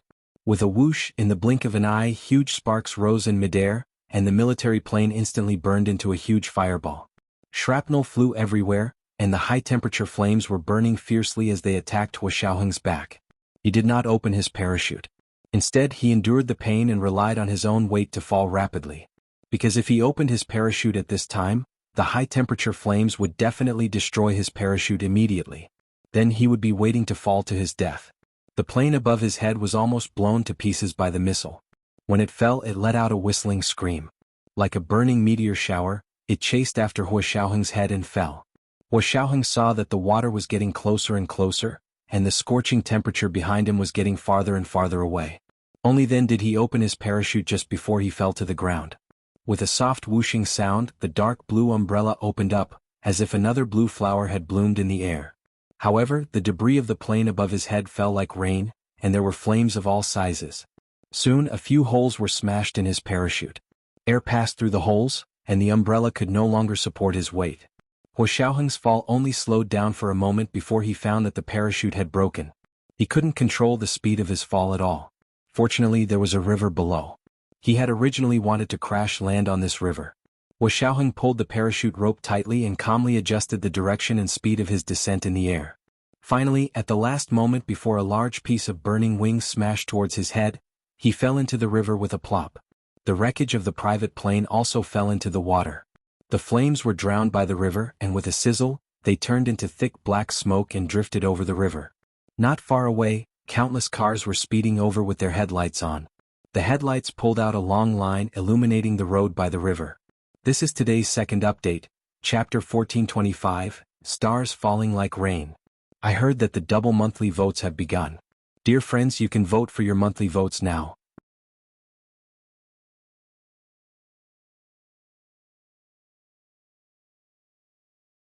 Chapter 1437. Countless soldiers jumped out of the vehicles, jumped into the river, and swam towards where Hua Xiaoheng had fallen. They had professional diving equipment and there were many people. The river wasn't deep, so they quickly found Hua Xiaoheng's trail. It turned out that Hua Xiaoheng had already fainted when he fell into the water. Everyone knew that there was only one outcome when one fainted in the water, and that was drowning. Fortunately, they were able to make it in time. A few soldiers who swam the fastest quickly surrounded Hua Xiaoheng and fished him up from the bottom of the water and brought him to shore. The ambulance and field doctors and nurses were on standby. As soon as Hua Xiaoheng was rescued, they immediately gave him first aid. Hua Xiaoheng's body was in good condition. When he fell into the water just now, he had fainted because he had fallen from a high altitude and was knocked unconscious by the huge impact of entering the water. After controlling the water in his throat, he put on an oxygen mask and performed a little CPR, and he woke up. The most serious injury on his body was the burn on his back, but it only looked scary. After cleaning and dressing, not even a scar would be left in a few days. Hua Xiaoheng lay in the ambulance and quickly took off his oxygen mask. He video called General G. General G was burning with anxiety and couldn't wait. He only breathed a sigh of relief when he saw Hua Xiaoheng appear on the phone screen alive. Then he scolded him with a straight face. "You're too much. You didn't jump immediately. Is this the time to show off your heroism?" General G felt sorry for Hua Xiaoheng. He had to let others jump first in a life-and-death situation. Had he ever thought that his value alone was more than all those people combined? Hua Xiaoheng didn't think so. He said calmly to the phone screen, "Every soldier is the most precious, Chief. Besides, I was the captain at the time. How could I abandon others and jump first? Just like the captain, when the ship had an accident, the captain must be the last to evacuate. If a captain evacuated before others, it was illegal in many countries and would be sentenced by the court." As for Hua Xiaoheng, although he wasn't the official captain of the military plane, he was the one who took over the plane. He was also the one who demanded that all the oil be drained and the two engines be turned off for gliding and landing. He had already become the de facto captain. If he didn't take responsibility and bring up the rear, was he supposed to watch others die? He couldn't do it, and he never thought that his life was more precious than others. Everyone only had one life. Everyone had a high or low position, but there was no difference in status. In this regard, he and Gu Nianji were secretly compatible. General Ji frowned at him but didn't scold him. Rest well. Are you hurt? If you're injured, come back and recuperate. Don't participate in the parade or the drill. Huo Xiaoheng shook his head. I wasn't hurt. I just fainted for a while after falling into the water. I'm fine now. He waved his arm, and the military doctor next to him didn't dare lie to General Ji. He said honestly, Major General Huo's back was burned by the explosion, and there were signs of infection when he fell into the water, but it's not serious. If you don't have a fever today, you'll be fine. General Ji nodded. I'll hand him over to you. Take care of his health. After hanging up the phone, General Ji held another emergency meeting and set up a task force to investigate the incident of a portable surface-to-air missile going out of control at the military base in He City. Whether it was intentional or a system malfunction, he had to get to the bottom of it. He couldn't let his beloved general suffer such an injury for nothing. Huo Xiaoheng turned off his phone and closed his eyes to rest. At this time, the sky had already turned white. Several military vehicles carrying Huo Xiaoheng roared into the military base in Rai City. There were a lot of people waiting there. The captain, co-captain, flight attendant, and 4 orderlies on the special plane who had come with him were the first to welcome him anxiously. They refused to go back to the dormitory to rest without seeing Huo Xiaoheng. Did you find the chief? Is the chief all right? Huo Xiaoheng's military uniform was drenched in the river, and his suitcase had been blown up. He had no choice but to change into a new coat in the ambulance and walk out of the ambulance wearing the military uniform of the local army. Chief. Chief. A group of people surrounded Huo Xiaoheng, crying and laughing at him. Everyone was excited. Huo Xiaoheng patted their shoulders and comforted them gently. It's okay, it's okay. This time it was an uncontrollable accident. As a soldier, how could he go on a mission and look at the almanac? Although he didn't expect the missile to hit him, the bad weather ahead was nothing to him. Now that he saw that his own people were fine, he did not say much. Of course he had to settle the score. A commander of the military base also rushed over. Chief, it's great that you're fine. His eyes were red. It was the regiment commander who had almost cried to the ground just now. Huo Xiaoheng looked at his rank and said, Are you the air defense commander here? Yes, Chief. He quickly saluted with an uneasy expression. I order all the contents of your air defense system to be sealed. From now on, no one is allowed to approach the air defense system command room. As Huo Xiaoheng spoke, he gestured to his 4 orderlies. They immediately rushed into the air defense command room with their weapons and chased all the people inside out. Then they cut off the power supply in the local area network. The 4 of them guarded the air defense command room from north, south, east, and west. The people at the military base did not dare to stop or resist. The surface-to-air missile had suddenly lost control and even sent out a missile to hit the chief's private plane. This matter was not so easy to erase. Moreover, they also wanted to know the reason. They wanted to know more than anyone else. The commander of the Air Defense Command Room actively cooperated with Huo Xiaoheng's investigation and quickly said, Chief, I can hand over all the electronic equipment here. We must find out the cause of the accident. If someone is causing trouble from within, they will definitely be punished by military law. Huo Xiaoheng nodded calmly. Don't be burdened by your thoughts. Don't think that I'm making a mountain out of a molehill. Think about it carefully. This matter can indeed be big or small. If it's only my private plane, it's not a big deal. At most, I'll die alone. But if on the day of the official military parade, our own weapons suddenly lose control and fire at our rostrum, have you thought about how serious the consequences will be? When Huo Xiaoheng said this, everyone came back to their senses and couldn't help but break out in cold sweat. If that was really the case, then all of them, including the combat command and ordinary soldiers at the military base, would be in extreme danger. Got it, Chief. We will immediately take emergency measures. The leaders of the base rushed over and escorted Huo Xiaoheng to the base's headquarters. Huo Xiaoheng patiently met the leaders and representatives of the combat troops here. He shook hands with them one by one and brought General Ji's instructions and expectations. At the same time, he smiled and said, Everyone is so kind to me. I really don't deserve such a big firework. The commanders of the military base were so embarrassed that they almost hid under the table. Xiaoheng quietly sized them up one by one. With his professional qualities he couldn't see anyone suspicious. Although he was still smiling, his heart sank. At this time he would rather there was a traitor. If there wasn't even a traitor, then the consequences would be even more serious. Xiaoheng chatted with everyone for a while more, then asked them to go back and write down what had happened that day. They waited for notification before going to their residences in the military base. That night they spent it in a state of extreme tension and exhaustion. Xiaoheng was also injured, so he fell asleep almost as soon as he hit the pillow. When the Imperial Capital Special Operations Forces headquarters received the news, Xiaoheng had already been rescued. However, Yin Shixiang, Zhao Liangze, and Zhou Qiyuan refused to let it go. They interrogated the relevant personnel at the Rai City military base through video. From the plane's sudden encounter with a hurricane and thunderstorm to being locked on by the military base's portable surface-to-air missiles, every detail made them furious. Do you King want to die? If you want to die you should have said so earlier. If we die you'll still be cremated. Yin Shixiang moved the joints of his hands. His expression was very ugly as he cursed at the enemy's commander on the video. The other party was scolded like a grandson, but he didn't dare to say a word back. Because they really deserved to be scolded. If their commander had been treated like this by the other party, their entire team would have rolled up their sleeves and started fighting. What the *CK? Zhao Liangze wasn't as impulsive as Yin Shixiang. He calmly looked at the commander, whose face was as red as Guanyu, and said, "What did you mean when you said the system automatically locked on? If your people didn't do it on purpose, could it be that your system was hacked?" They had done this kind of thing before, so they knew very well. The commander on the other side shook his head repeatedly and said, "Impossible. Absolutely impossible.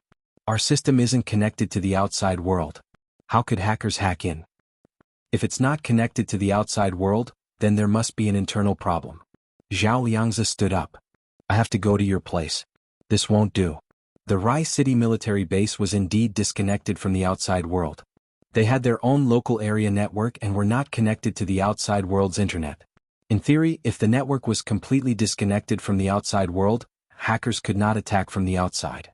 But who said that hackers could not attack from the inside? Zhao Liangze knew that Gu Nianji had been able to hack into the German Federal Intelligence Agency's intranet because Reinitz had opened a back door for her on the intranet. Yin Shixiang also stood up and pointed at his eyes with a sneer. He said, "I'll go take a look too. With my eyes, no matter what demons or ghosts there are, they will have to show their true colors." Zhou Qiyuan turned off the video call and nodded to Zhao Liangze and Yin Shixiang. "You two should indeed go. Major General Hua is the only one there, so I'm worried." Zhao Liangze and Yin Shixiang shook hands with him. "Brother Qiyuan, I'll leave the matters here to you. We won't be at ease if we don't go and take a look. There are still 2 weeks until the official military parade and exercise. Who knows if there will be any more trouble." This was the first update of the day, Chapter 1426, Accountability. The double monthly votes had begun. Dear friends, you can cast your monthly votes now. At 8 p.m. the second update. P.S. Everyone's monthly votes work hard for one more day. Maybe it will stimulate me to the point of being on steroids and fight for the third update tomorrow. That you're tuning in to the Han Li's Wuxia Chronicles YouTube channel. We're so grateful for your support, and don't forget to subscribe to join us on this incredible journey through captivating stories. Your generosity through donations truly makes a world of difference, as it's the primary source of revenue that allows me to expand and enhance this channel for you. Thank you from the bottom of my heart for being a part of this adventure.